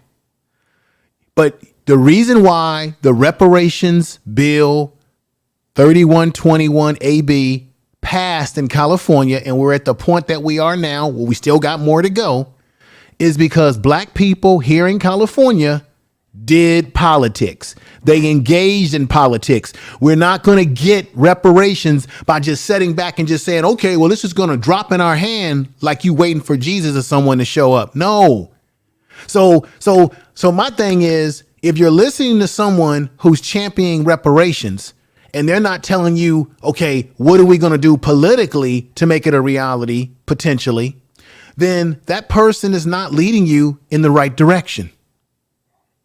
And another thing I must say to you and everyone listening, because I've been in this fight since I was a kid, I always realized reparations would be, I'm in this fight because I see reparations being something for my children, for the legacy. I may not be alive to see a check or see any of the stuff that you got in the background, the money. I may not see it, but damn it, we should be fighting it so that our children could benefit, just like our ancestors sacrificed for us to be able to have whatever benefits we're getting in modern day America. So I wish people would see it that way. I think a lot of people see it as, well, if I don't really see it happening because I ain't going to be in my pocket, how about it may be in the pocket of your family members who will be here when you're gone and buried? That's how I'm thinking about it. That's the unselfish way to think about it, to me. Amen. Right. That sounds good. That sounds good. It's like people. Let me ask you a question. Health insurance. I mean, for God's sakes, people. So unfortunately, in the African American community, so many people die, and then you got the GoFundMe's happening because nobody wanted to pay $9, Thank you. $30, $50 a month for life insurance, and then they put their family economically 20 years behind everybody else just because they won't pay a simple premium for life insurance. Right. We got black folks out here, older black folks, black people who have not set up a will. They have not documented what I keep telling my family, make sure you document stuff so that when something happens, I don't have to be left in a limbo. I have my documents set and prepared for my young one. So I got life insurance. See, black people, sometimes we fail to prepare. We should hope for the best, but prepare for the worst. That's my thinking. Yep, that's exactly right. And the thing is, I think that's part of, it's like a sum total. This is what I think of, and I wanted to ask you this information, man. If we look at the necessity of all factors of our community, even the ones that are ignorant. And when I Yes. say ignorant, sometimes they act ignorantly. They're all just like a big ball of energy. Yes. Sometimes those people are necessary to keep in check and to push those of us who maybe be more calculating. You know what I'm saying? It's because Yes. it's just like with the civil rights movement, with the Black Power movement. Okay, they were trying to go for the same goal, but they wanted two different ways to do it, basically. And it was almost like a righteous competition a little bit. And that's the same thing I look at with, Yvette Carnell and maybe with the FBA and all of them. Even though people, we have these differences, these little arguments within our community, but if you look at it, everybody's trying to get to the same goal. So we need to understand that too, because those arguments are going to happen, but we can't overreact to them and end up hating each other, because just like the brother said earlier, they're a member of Yvette Carnell and Tone's organization, and they engaged in politics. But also, I know for a fact that a lot of people from all the freedmen's, the FBA and all that, once this bill starts coming up, then they start chiming in and adding their voice to the effort. So, that's the funny thing about it, Super Mike. This is the problem when we start to dilute the movement, when everyone splits. It's just like church. Why do you think we got all these different religions and churches? Because somebody didn't agree with something, so they went on and made their church over here or what have you. That's the problem. When you dilute the movement like that, it causes a dissension and disunity. Now, this is what's going to happen. As a result of this bill and what ADOS has been doing politically, because they've been doing the political legwork, and we're doing political legwork here in California. Those other groups who hate on ADOS or hate on whatever's happening in California, as soon as they make it complete law, and now they start talking about rolling out money to people, you'll have these same splinter groups that tried to separate themselves say, well, I'm eligible now. Well, wait a minute. You said that you're FBA. You said that you're Freeman. You said that you was something separate instead of us all being unified. You said a few minutes ago, wait a minute, but now you was hating on this particular group that made it happen, and now you got your hands out. You see how it works? You see the buffoonery of it all? We should all be working together because we're all going to win together. Damn it. I mean, I see what you're saying, information man, but I think it always ends up working that way, where people end up splitting. They're going for the same goal, but what they're doing, it's just like Congress. There's Democrats, Republicans. There used to be a thing called the Whigs, but they were all for America. Right. Okay, and they have a specific a specific methodology of arguing, because people are naturally going to argue. You see what I'm saying? That's where you got the Tea Party, you got all that stuff. So you have to have your framework set up to expect the natural arguments that human beings are going to have. But we who are in the calculating room or the wing of anything, we can't overreact to arguments. Like you said, now here come the spoils and the benefits. Yes. Then we want to start trying to exclude people just because they argued. Everybody was on the same ground floor at first, and then natural arguments. Everybody's still for the same objective, and they tried to work in their own way. Maybe this way turned out better. It's just like when you're in a union. I'm in a union, right? Right. And there's people who pay union dues and people who don't want to pay union dues, right? Well, the people who don't pay the union dues because we're unionized, I'm just using this example, they will still get the benefits of whatever the union passed. If you work for the state of California, you will still benefit whatever the union is able to get forth. So they mean if they say we're going to give you more pay, they're going to still get it, even though they didn't really do no legwork. Same thing with the situation with reparations.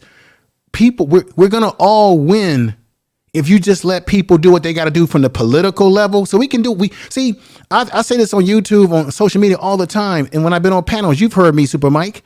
Black people are multi-dimensional. We can chew gum, ride a bike, skip rope, walk, drive a car we can do all many things. So for people out there who say, we all keep focusing on the reparations. What about getting out there, getting education and getting work? Wait a minute. We got a man here with an LLC. We got a man here on this panel right now that's a businessman. Black people can do many things. Who say we can't still become entrepreneurs, get education, buy a home, do what we got to do in our community, at the same time fight for reparations? We can do all those things, damn it. We're not one-dimensional people. That's why I don't like Negroes. When you were talking to Negroes who talk like that, I say to myself, man, if we was on a plantation, he gonna tell everybody where we ran to. This will be the one that will say, they went over there, master, over there. They'll be the first ones. For a biscuit. For a biscuit and a tisket and a tasket.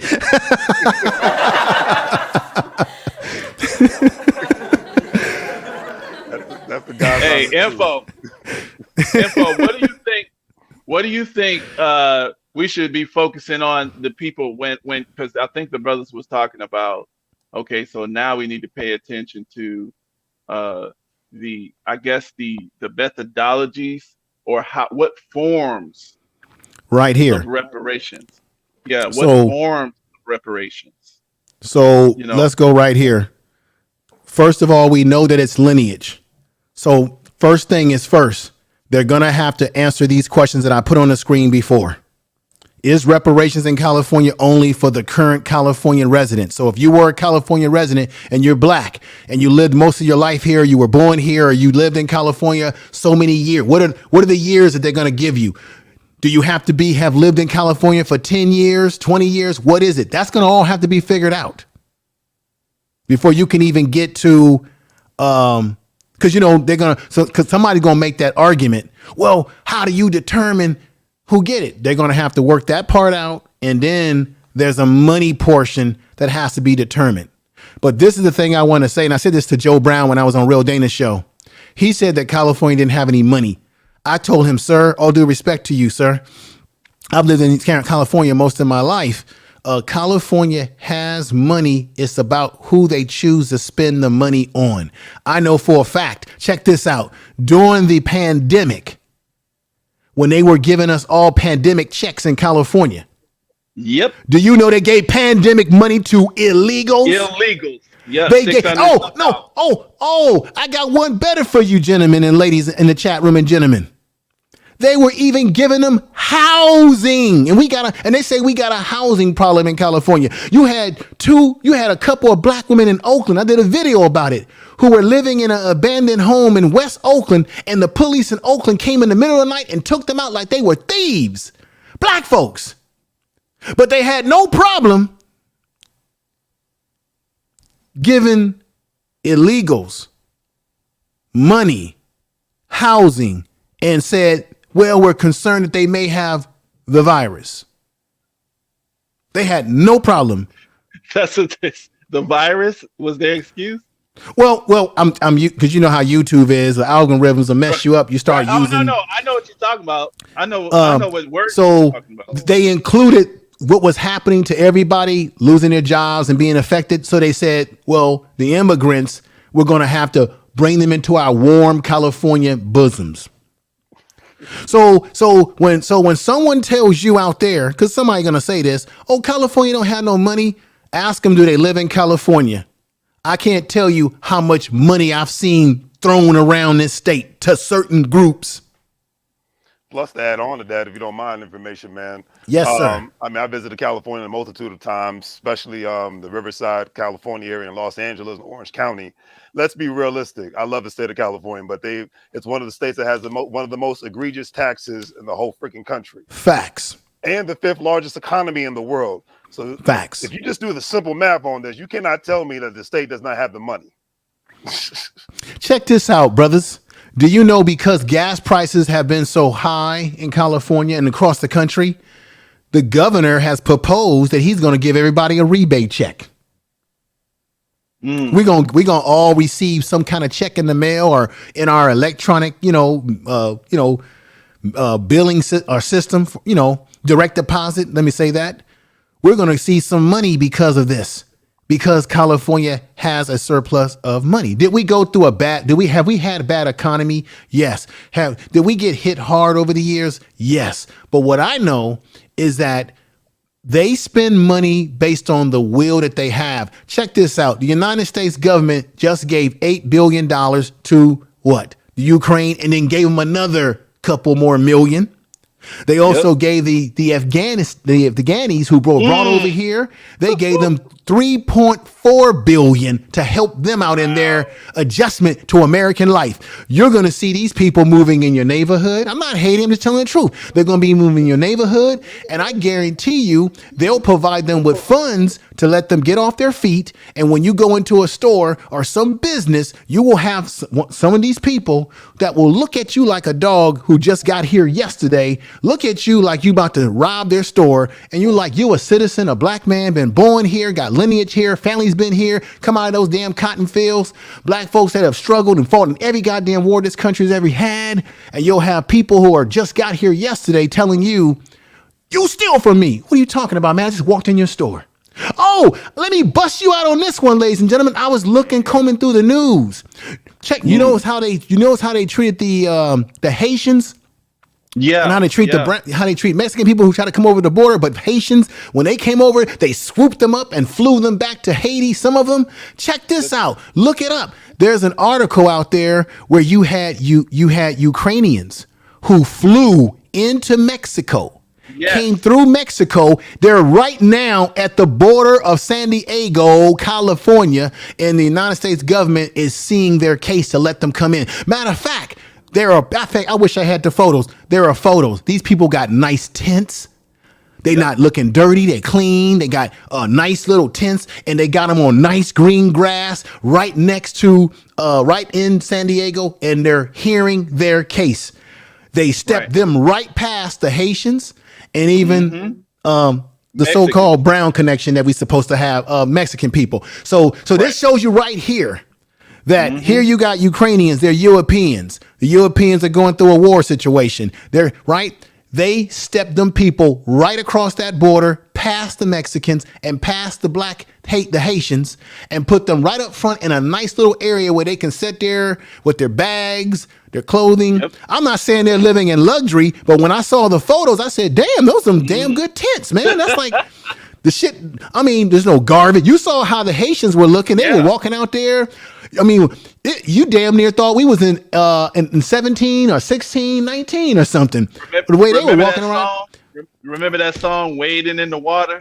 Wading in the water. That's what the Haitians were doing. I want people to look this up for themselves. I tell you no lies. They have allowed those people without any impediment. You don't see any sheriff's department or anybody out there telling them you got to go back into Mexico. You can't come in. They're letting them come in little at a time. Hey, Info, I seen a story that the federal government is talking about relaxing rules, trying to relax the rules to give the Ukrainians fast track. The reason why that they're going to do this, and I know people don't want to hear the truth, but you got to hear the truth. Tell the truth. Is because the Ukrainians are European. And white society identifies with their European brethren. They do not identify with black folks that come from Haiti. And as much as I have to admit that we don't have much of a coalition with Mexican people, if they say that we have a brown and black coalition, no, there's not. But the fact of the matter is they don't care about them either.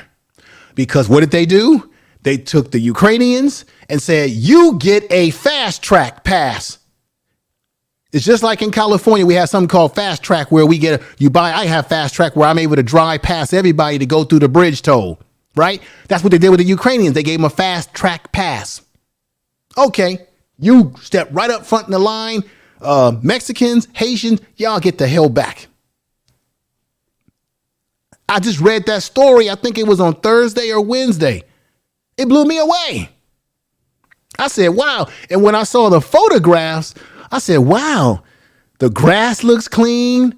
I said, their tents look brand new. Their bags don't look right. I mean, it was like they flew them in a damn luxury plane and dropped them off right there. Shit. I was blown away. But anyway, I'm getting off track here. I appreciate the information, man. I got to head on out, man. But definitely, we got to do this again. So, and keep Oh, up the most great definitely, work out brother. there, sir. And thank you for all your support, brother. And everybody, tell everybody about your channel because they should follow your channel. Oh yeah, absolutely. If you're into economics, especially within the Black community, from insurance to owning your own business to owning real estate, owning investment properties, please check out my channel, Larry's Anything Goes LLC. And thank you again, information man, and folks out there in California, keep up the great work. Take care. All right, brother. Thank you. Clap to you. Most definitely. Woo, boy. I tell you, it's something else. Let's go over. Let's see what my time is like. Okay. I got a few more minutes, more time to go. Just a little bit before I have to end this myself personally. But let's go back to the basics and hear her thoughts. Hello. I don't know if you can hear me because I'm out and about. Okay, we can hear you. Yeah, I can tell you on the phone. I would just like to say I knew there was some things going on in California, but I'm glad that things are moving along as they have been. It's great news, not necessarily a victory yet, but just like you have said, a lot of people are, and really right now we have to be involved in politics and know what's going on. And as far as these bills, and I'm glad that they included lineage as far as to narrow down who qualifies, because again, I don't believe people should come over here and then try to claim something that they are not owed. And it's not, hating on anybody. That's just the facts. And I also would emphasize, just like you said, unselfishness. I might not see it in my lifetime either, but I sure hope that my children see it, my nieces and nephews and cousins and other people in my family. So it's an interesting time that we're living in. That's what I will say. And one more thing. You mentioned about the people who look like they came off of planes. I've seen with my own eyes of the plantation that I just got off of. Don't let people fool you. They flew people over here, particularly the Afghans. I mean, busloads and busloads. Right around the same time, you had Haitians at the border, and they're literally, pretty much telling them to, pretty much pushing them back over the border. How white folks got so rich of this country. Right. No, that's exactly what I mean. I just can't stand the hypocrisy. Right. That's exactly what I mean. They actually flew into Mexico from the Ukraine. So these are people that fled and left the Ukraine. They had the means to fly out of the Ukraine and go over into Mexico as their passage into America. They are now in San Diego. You do not hear anybody saying, let's round them up, because they are not legal. They're not citizens. Right, exactly. Let's round them up and send them back to the Ukraine or send them to some detention center. They're not doing that. The Mexican, they put them in a detention center or something. Black folks, they ride on a horse and try to whip you like they back in the 1600s. Yeah, they have fun with us. Right. Exactly. And even though and I did a show about this and y'all know this, even though those are black people that are Haitian of another lineage. And I think Nappy Yankee said this on his channel. When you look at them, they're dark-skinned. This is why black people got to stop hating. When they were treating them the way they treated them, it's really the way they think about us too. Because they see them as black people. They see them as an impediment. It's the way they see us. Just because we're over here as citizens and we got a little bit of education about ourselves, when they treat the Haitians the way they did, and I know there's people that's saying, well, them Haitians, they came over here and they not a part of our country and they trying to come over here. And we have warned them as black Americans. We have warned our Caribbean and our African brothers and sisters that y'all better recognize the things that we tell you. And sometimes they don't. But the bottom line is, when they treated them like that, they really telling you how they think about you. You know why? I said this on that show. When Katrina hit, I think Katrina happened in 1995. Those were black people in New Orleans. This government let black people in New Orleans sit in New Orleans without water and food for about what, a week or two, maybe a week. And there were black people, 2005, I'm sorry, 2005. Were you sure it was 2005 and it wasn't 1995? Yes, it was 2005. Because, Okay. That was the worst hurricane season, and that was also Hurricane Wilma. Okay, I'm sorry about that. No, you're all right. I stand corrected. But this is the thing. You had black people, because I watched that documentary that Spike Lee made when the levees fell. You had black people who had to leave their family members at the Superdome in wheelchairs that were dying, and they had to leave them dead. That's what happened here in America. So when you look at what happened to the Haitians and you look at the black folks in New Orleans, there is no different. You had black folks in water moving around on top of roofs. It was like they were in another country. There was no difference between how they treated the Haitians and how they treated black folks. What did they do to black folks in New Orleans? They dispersed them all over the damn country, just the way it dispersed the Haitians. So for those of you out there who say, yeah, these immigrants, they got to know better trying to come over here in our country. Black folks, wake up. Whatever they're doing to them, they're telling you how they feel about you. They just told you how they feel about people that look like them. They gave the Ukrainians a pass in the front of the seat and left your ass in the back seat. So black people are still in the back of the bus internationally and nationally, and other groups who are not even, check this out. When black men fought in World War II and were trying to come back home on the trains, what'd they do? Super Mike 2164. They let the Germans sit in the right trains and put the black soldiers in the Negro trains, the little dirty trains. Right. Yes. They treated German soldiers better than they treated black GIs. That's a fact. So this country has shown black people time and time again that they don't like your black behind, no matter where you come from in the world. And they just showed you that they see the Ukrainian, I know there's a war over there, they see the Ukrainians as more of a priority in front of everybody else that's already over across that border who's been trying to get into the country. And they just bypassed everybody and got a front row seat and left your ass in the back seat. They left Mexican people in the back seat, and they definitely left your black behind in the back seat if you're a black immigrant. And black folks in America, when something happens in America here, they'll leave your black behind. We live in a country where they have bombed black people not once but twice. You had the Tulsa, Oklahoma situation in 1921, they bombed you. And have you forgotten about the Move group in Philadelphia? They bombed them. That's right. No other group in this country has been bombed in America like black folks. And you tell me we don't deserve reparations. Any black person talking that we don't is, I give you the label of coon. That's right. Exactly. And I like to say a final statement. If our brother Khalid Muhammad would be here, he spoke very powerfully at Harvard University on the Black Holocaust. You can't compare 600 million of us to 6 million of those other people. And that's what I'm going to say, those other people. That's what I'm going to say. And one more thing, if any of them call me that N-word, I'm messing them up on sight. I am a person of the cloth, but I will flip my collar around. I'm serious. I ain't playing. Another thing. Go ahead, Super Mike.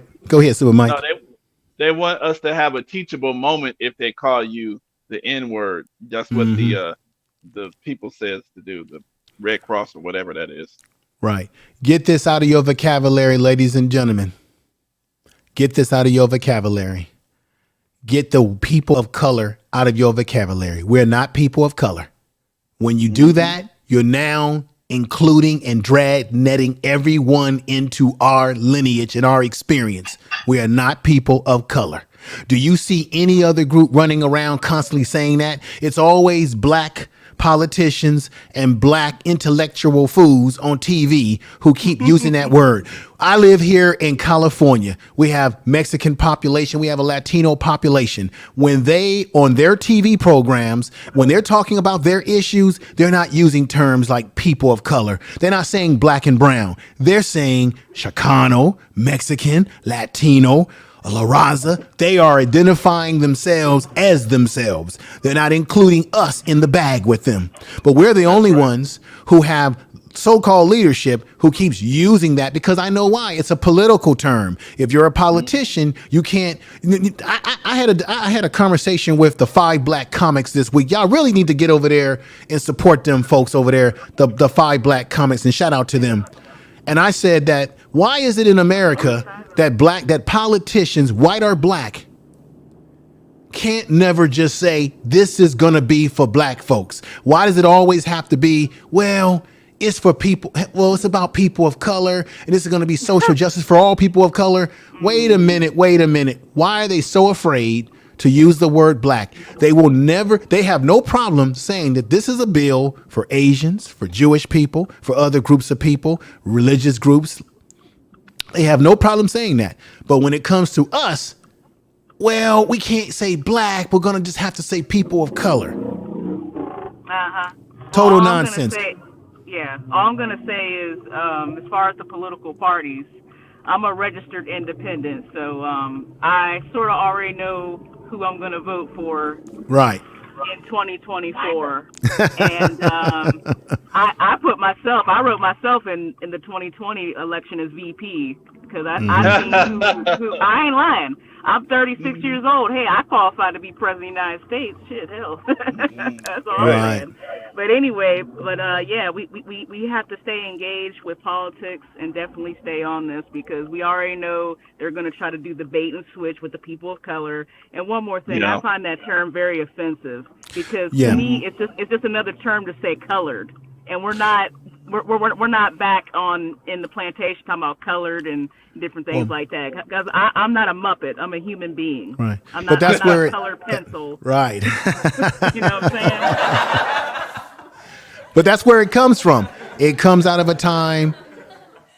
Let me see. They called black people niggas. Then they called us Negro. No. We went from let me get it right. They called us Moors. That's what they would call us in ancient time, Moors. Then we went from being called Moors to being called niggas. Then we went from that to being called Negro. Then from Negro to being colored. From colored to being Afro-American or black. And then I think they say that Jesse Jackson coined the phrase African American.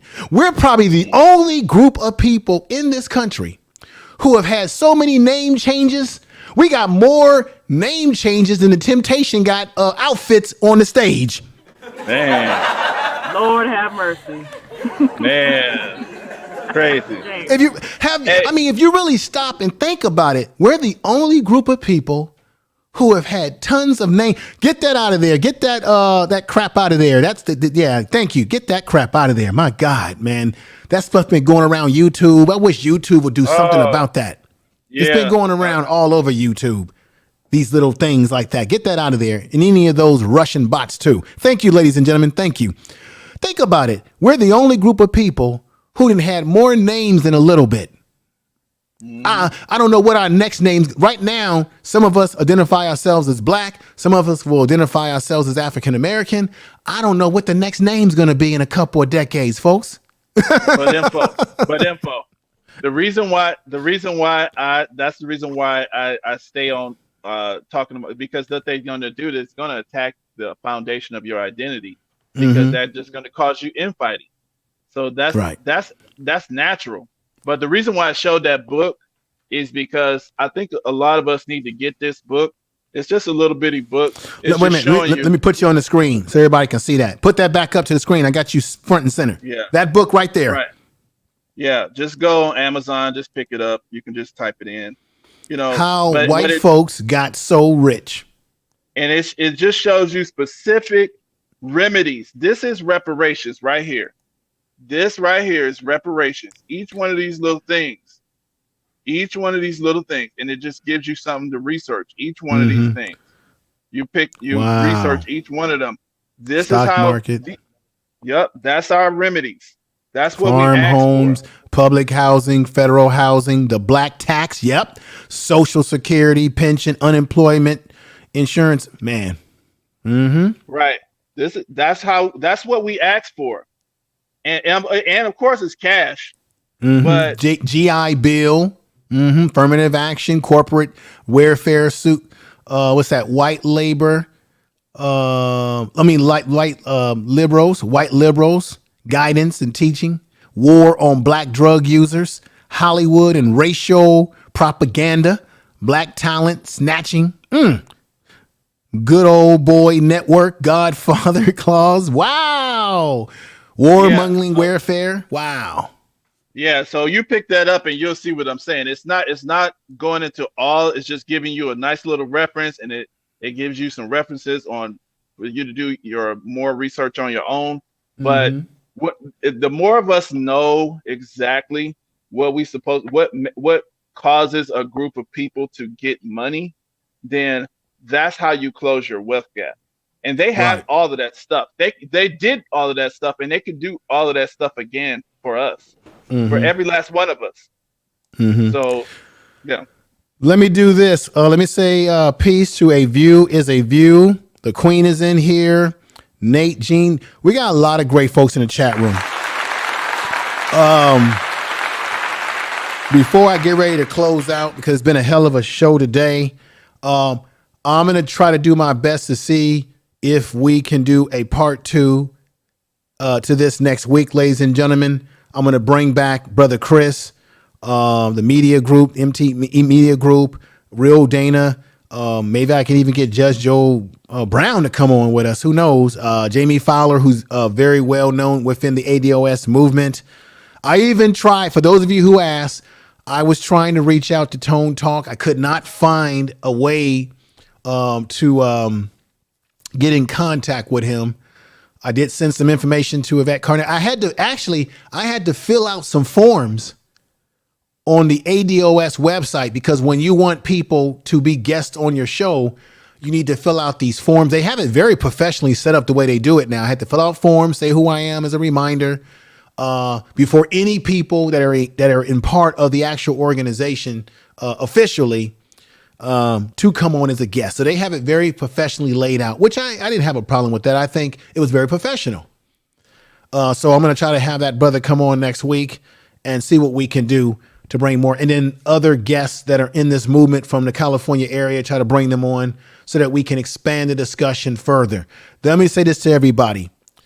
This does not negate what's happening in California, does not negate what could happen to black folks all across this country to be able to use this law, use this situation to open up that door where you live.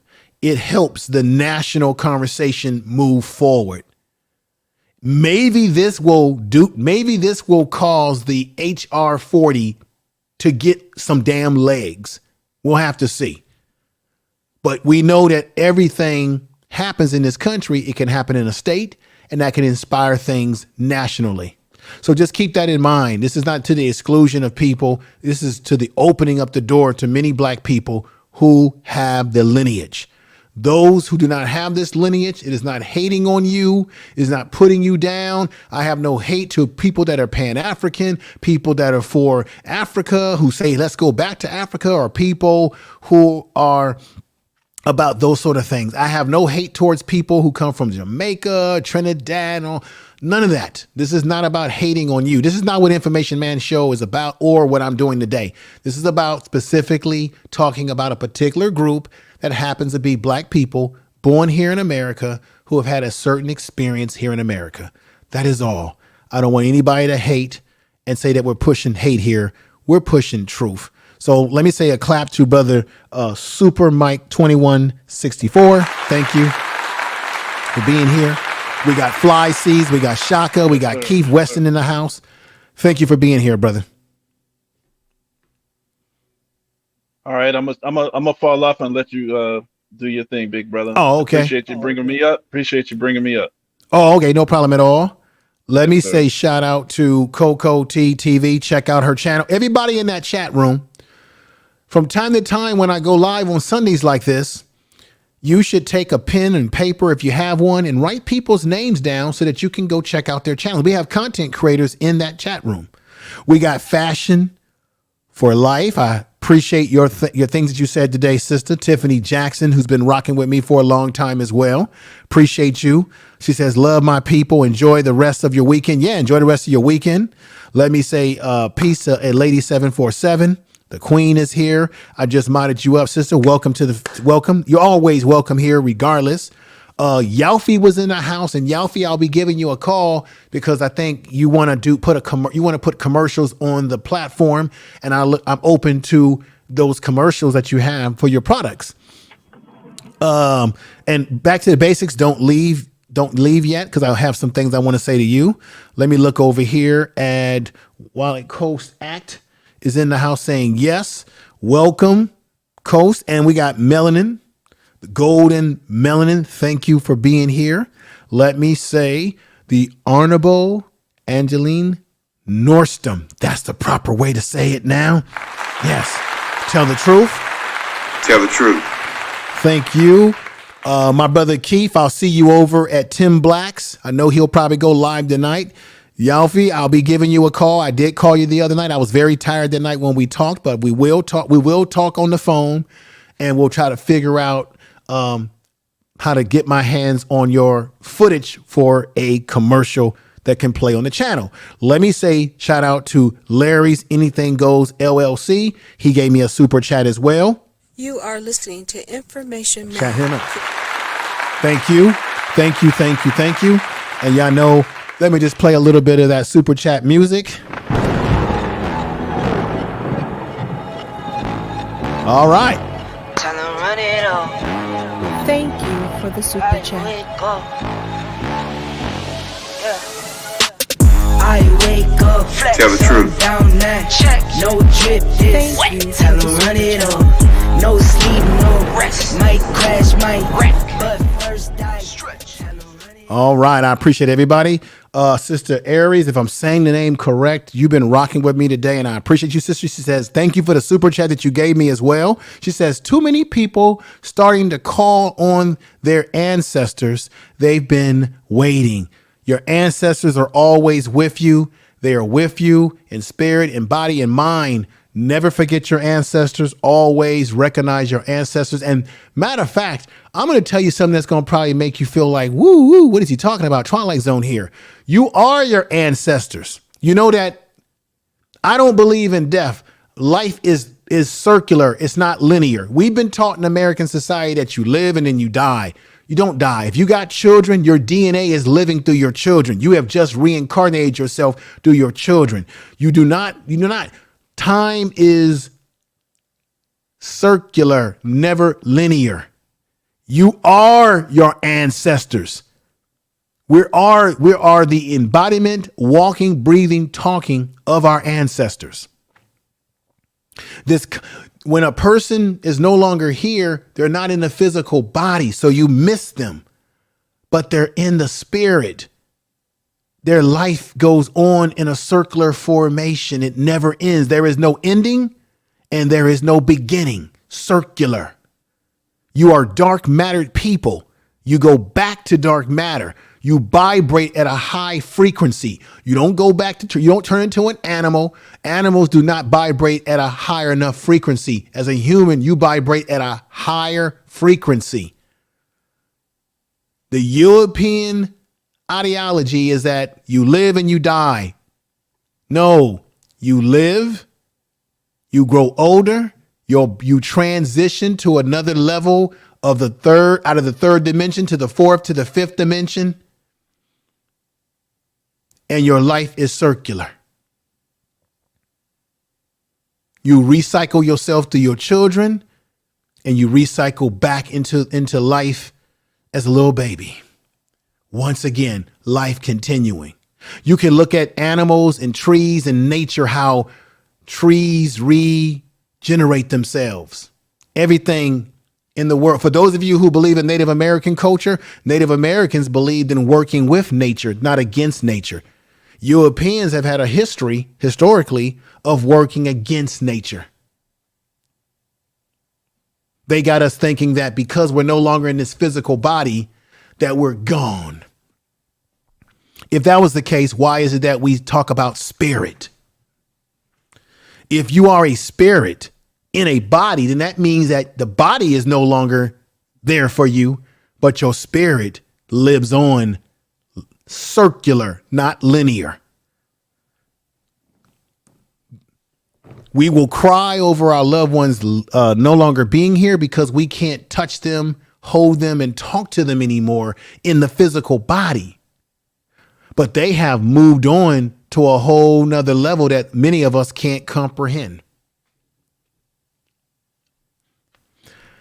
That's enough of my preaching. Back to the basics. Give us your last words. Well, I just want to thank you for allowing me to speak on your platform. I 100% agree with what you just said. My father, he passed on a little over 2 years ago, and I still see him. All I have to do is look in the mirror. So, and just keep grinding and doing what you do. This show was very critical today for people to get the information on what is being done in California and how that it could potentially be a blueprint for other states to follow. Right. So I just want to thank you again for allowing me to speak on your platform. And peace and blessings, everyone. Hey, I appreciate you too. You're the best for coming over and joining in on this whole situation. I really appreciate that. Back to the basics. So thank you. And we'll do it again next week, ladies and gentlemen. We will pick up the reparations talk unless something comes up and there's another breaking story that I need to get into. I'm going to try to stay on point and talk about reparations for another week to get more details because the brother had to leave a little early. And I just realized, too, is that I never did the James Brown story that I wanted to talk to you all about. And I now have reminded myself just right now, I need to do that James Brown story. And I think I will do that. And be on the lookout. I am going to create a membership at a very reasonable price membership on the channel. I'm going to create custom badges and all that stuff that you see on other people's channels. So and the membership is where I will drop exclusive content like the James Brown, stuff for people that are members to watch and enjoy. I think I'm going to do, I don't have the membership because I just haven't activated it, but I think I will activate it at some point in time. Those of you out there who are content creators, please subscribe to Info Media. I've got some new subscribers over there now, people that's been subscribing, but come on over and subscribe to that channel. My goal is to get 300 subscribers on that channel. And when I get to the 300 subscriber mark, then I'll start doing live streams on that channel where people can come up and talk to me and I give you some personal touch and we'll look at your channel and see what you could do different with your thumbnails, things of that nature. I'm going to be dropping straight science on that channel about YouTube and some of the things that you can do that can improve what you're doing. And everything that I'm telling you, I'm trying to employ on this channel, on that other channel as well. So we're all going through the journey together. So if you are a person who is a content creator, a new content creator, or have been doing YouTube and you just want to get some extra tips and stuff like that, check out Info Media Live. It's pinned at the top of the chat room. You can click into it and subscribe to the channel right now if you like. Okay. And if you are not a content creator, you would get a lot of insight into what we do on YouTube to put these kind of programs on for you, because I'm going to talk about that on that channel as well. So go ahead and subscribe to that. Everybody that's been here, who's listening out there, share this video on your social media. Thank you. We had a really big turnout today, and I really appreciate everybody coming over and really showing the guest support, showing me support, showing yourself support, talking to each other in the chat room. I got to say again, I have one of the best chat rooms in the business. because people are not in there hating on each other. At least I don't think so. And people are generally liking each other in the chat room and having agreeable or even respectable, disagreeable conversations about their points and their views. I like that. Keep the chat room clean. No drama over here. You know what my channel's about. You know I'm not about the drama. I'm not about the nonsense. We're about building over here. Nothing wrong with people who like channels where they get a little bit of, ratchetness. That's your thing. That's your thing. But on this channel, it's going to be about the business. It's going to be about the business of black folks, the business of what we need to be doing to empower ourselves. And every now and then, I'm going to give you some stories that's happening out there that's kind of kooky too. So I thank you again, everybody in the chat room. Brother Doug came over. Peace to you. Coco T, Keith Weston. We got Golden Melanin. We got the Queen that's here.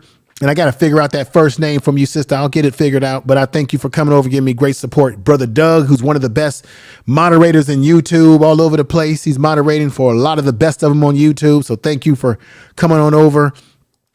We got Keith, who says this: April is month. We celebrate our brothers and sisters in new Black independent media. Thank you, Information Man, for all that you family. B1. Thank you, brother. Thank you. And Peggy Roster, thank you for coming over. She's sending love. Nice avatar there. Oh, and let me give Courtney, because she's just like Brother Keith Weston, she's a mod over at Tim Blacks. Let me give her all the love and graciousness. Thank you, Sister Courtney, the SLP. Thank you. And as you heard it, Tim Black has already said that me and him have got to do a collaboration. So I'm hoping two things. I'm hoping to get Tim Black on this channel to interview him. And I would definitely love him to invite me to his platform and talking, because me and Tim Black on the same wavelength. Okay, we're on the same wavelength. And he's out there in the state of Maryland, where I've got family in Baltimore. So we're on that same wavelength. And let me say shout out to my man. Y'all know him. Y'all know this guy. He's been on my channel in the past. He's a big YouTuber too. And we talk behind the scenes. And that's B Miles 84 of the Conscious Channel. Yes, yes! B Miles 84. And let me say shout out to him, because we talk to each other behind the scenes and stuff like that. And I helped the brother out. And he'll be back over here soon. And the elder, make sure you check out the elder. Yes, the elder, Rashad, Bubba Rashad. There's a bunch of people I could shout out to, but I really appreciate you all again coming out like you did today. You really showed me that you care about the content. You care about something that is in the best interest of our people overall. And this is what it's all about. So be on the lookout for me to come back next week. If there's any breaking story or news that makes me go live during the week on this channel, I will. Now, we already know about the Will Smith and the Jada Smith pick. It's embarrassing. She's been caught on video talking to Will like a dog. She's been caught already on video or audio talking about how it wasn't no big deal what Chris Rock said to her. We've already seen videos where Will has said himself that you try your best to make a person happy, and you get to the point where you just say, you know what, let them make their own self happy. Will's talking about Jada. Then we've seen video, I think Brother Phil did this on his channel, where Jada is putting Will Smith on video, and he's saying, why are you putting me on social media and putting my stuff out there when I have a certain social media presence? And he told her, what are you doing? I'm saying this, and I'm saying this for the cheap seats in the front seats. Jada, this is no hate on black women, but Jada Pinkett is an impediment and is a poison to Will Smith. She is the one who was the main catalyst for all of his buffoonery that night. And it looks like Chris Rock may possibly sue him for damages. It may. It already was put out there that he might have checked himself in a mental facility. I don't know if it's facts, but maybe it could be. I'm going to say again that Jada is the common denominator in this man's stress. He has now been kicked out of the academy for 10 years. And you know what? Who cares about the Oscars? Who cares about the Oscars? The racist Oscars, I tell you.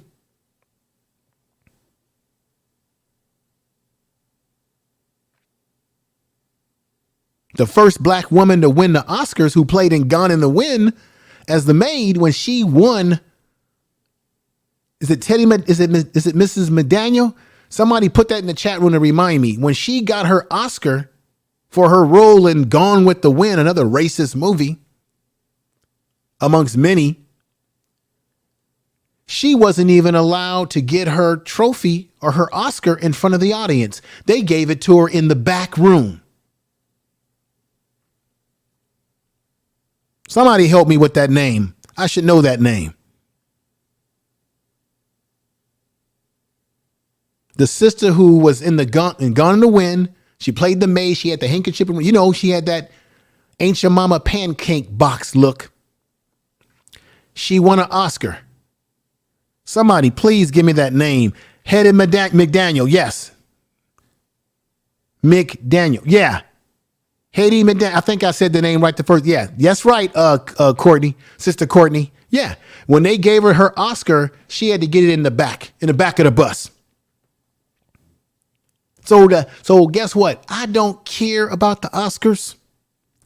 I don't even watch it. And you can make an argument that we shouldn't have all gotten all excited about Will and his behavior at the Oscars when there's so many more important things that we should be worrying about than a slap. However, I don't think that he should have conducted himself that way. And I think his real enemy was not Chris Rock. His real enemy is the woman that he sleeps in the bed with, who also messes around with his son's best friend, Austin.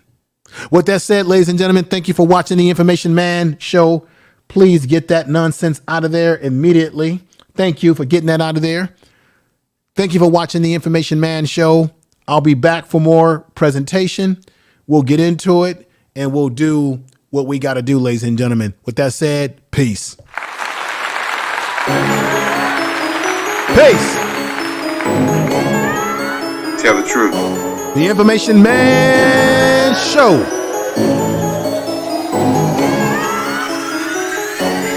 Peace.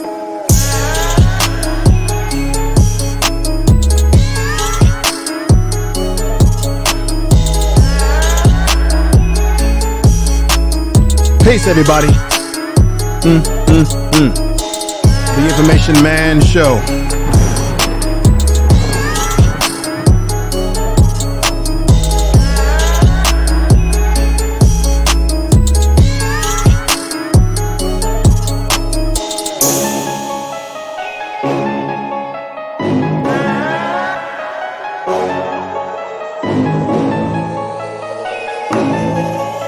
Reparations now. Reparations forever.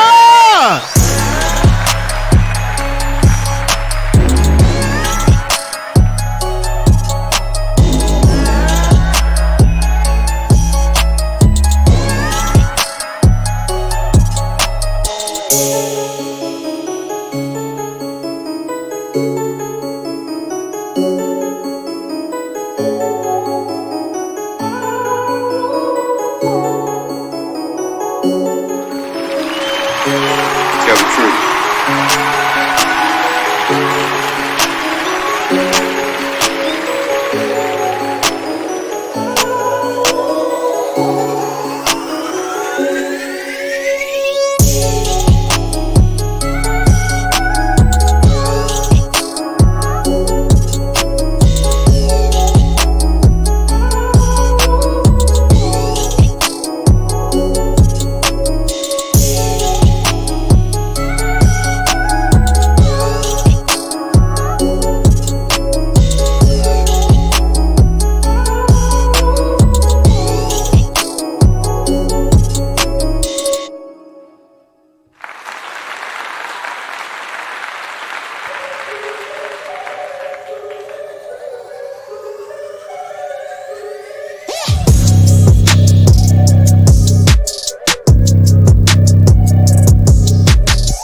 Tell the truth.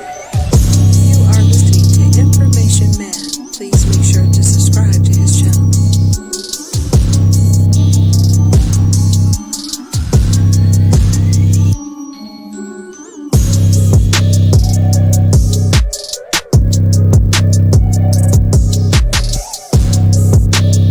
Tell the truth.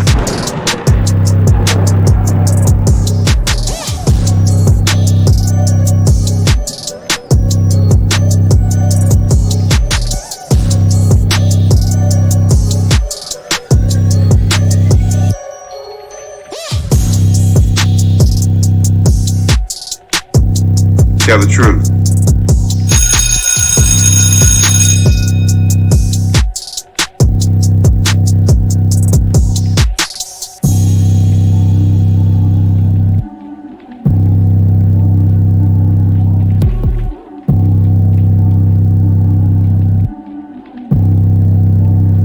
Tell the truth.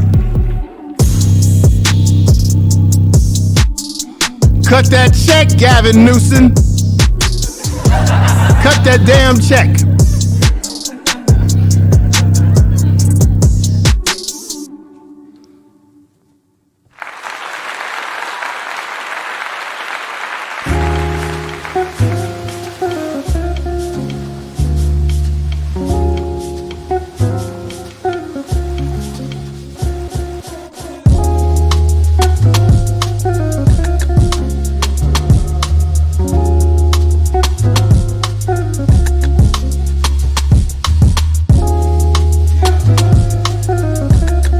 You are listening to Information Man. Please make sure to subscribe to his channel.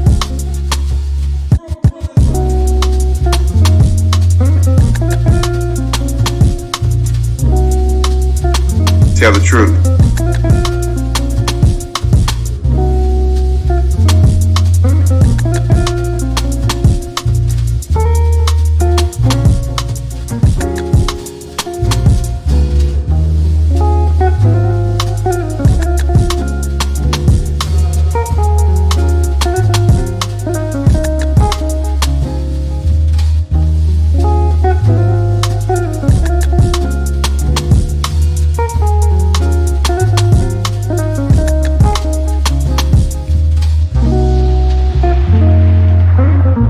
Tell the truth.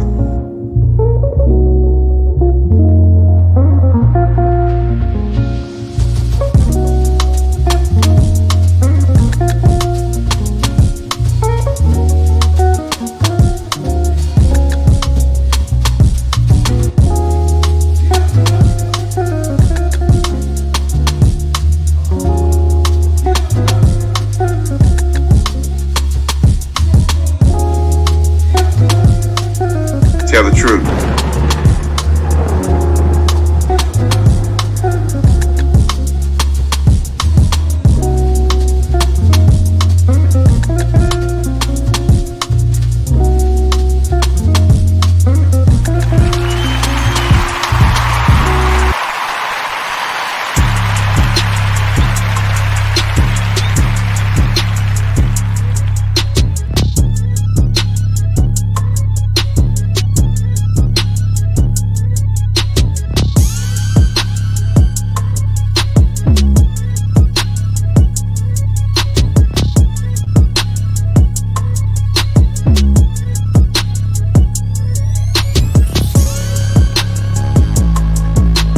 Cut that check. Cut that check. Cut that check. Tell the truth.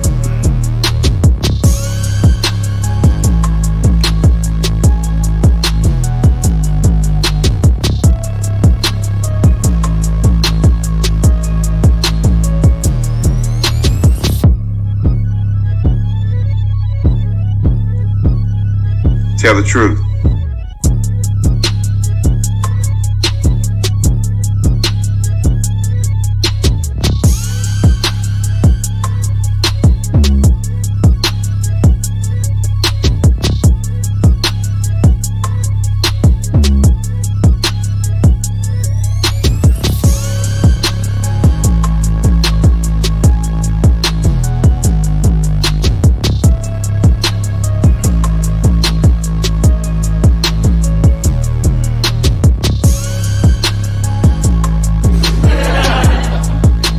Tell the truth.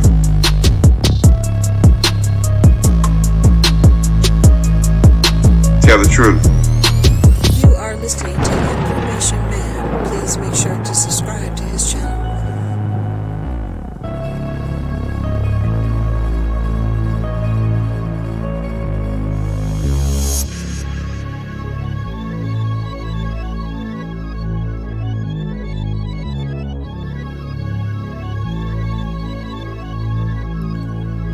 Natural, I see you. DOD, thank you all for your support.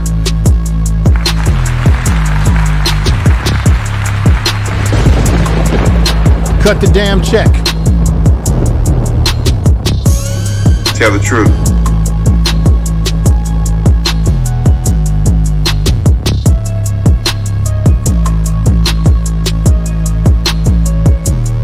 Tell the truth. Thank you, everybody. Take care. Have a great rest of your weekend. I'll see you around the YouTube streets. Be back with more presentation. If you have not subscribed to the Info Media channel, I would say go ahead and do so, especially if you would like to know about the inner workings of the psychology of YouTube and how we go about creating content. How do you go about getting yourself on the move on social media? It takes a step-by-step approach.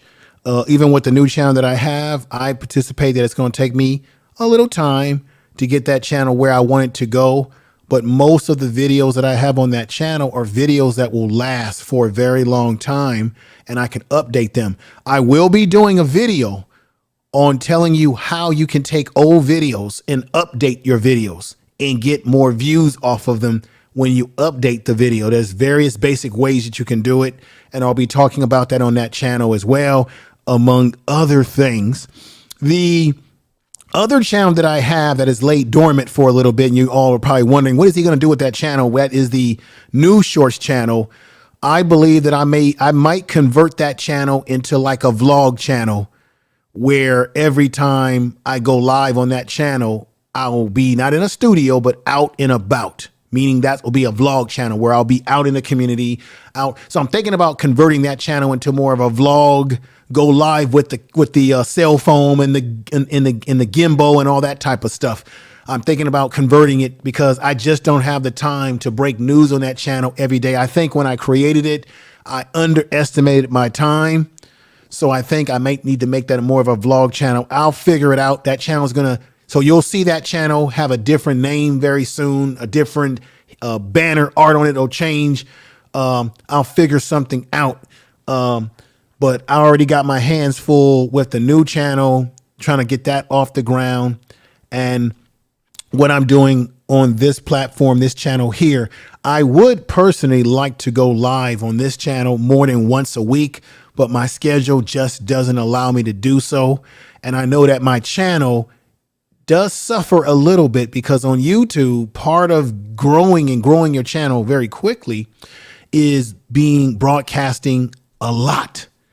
And with the way my life is, because my life is not just on YouTube, I just don't have the time with my time zone and everything like that to be able to broadcast rapidly every day like that. Now, every now and then I'll surprise you with a breaking story about something when I am actually available.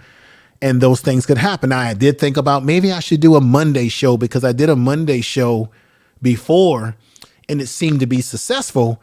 And when I go into YouTube and look at my analytics, I can tell what is the best time to go live. And I can tell where most of my audience is at. You know that most of my audience on this channel are in the East Coast, in the South, the Central Coast. I got people in the West Coast, but most of my audience is there. So when I look at my analytics, and it shows me when you all are on YouTube, it kind of works more towards an Eastern or a Central time. So therefore, if I go live during the week at night, a lot of people that really are the bulk of my audience that live in other parts of the country, they're not going to be watching, or maybe they'll be watching the next day. So it's, and I'm going to be talking about this on that other channel, about understanding your analytics in the YouTube studio and maximizing it to maximize the audience that you have to be aware of when you're going live that works in their time zone in their favor. So just a little bit of insight there. Didn't mean to carry on like that, but take care, everybody. Peace and love to you. Bonnie Rose, thank you for being here. Thank you.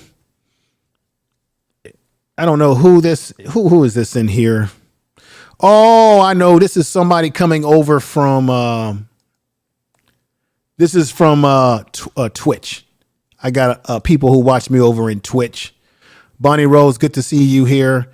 Everybody take care. Peace to you. Tell the truth.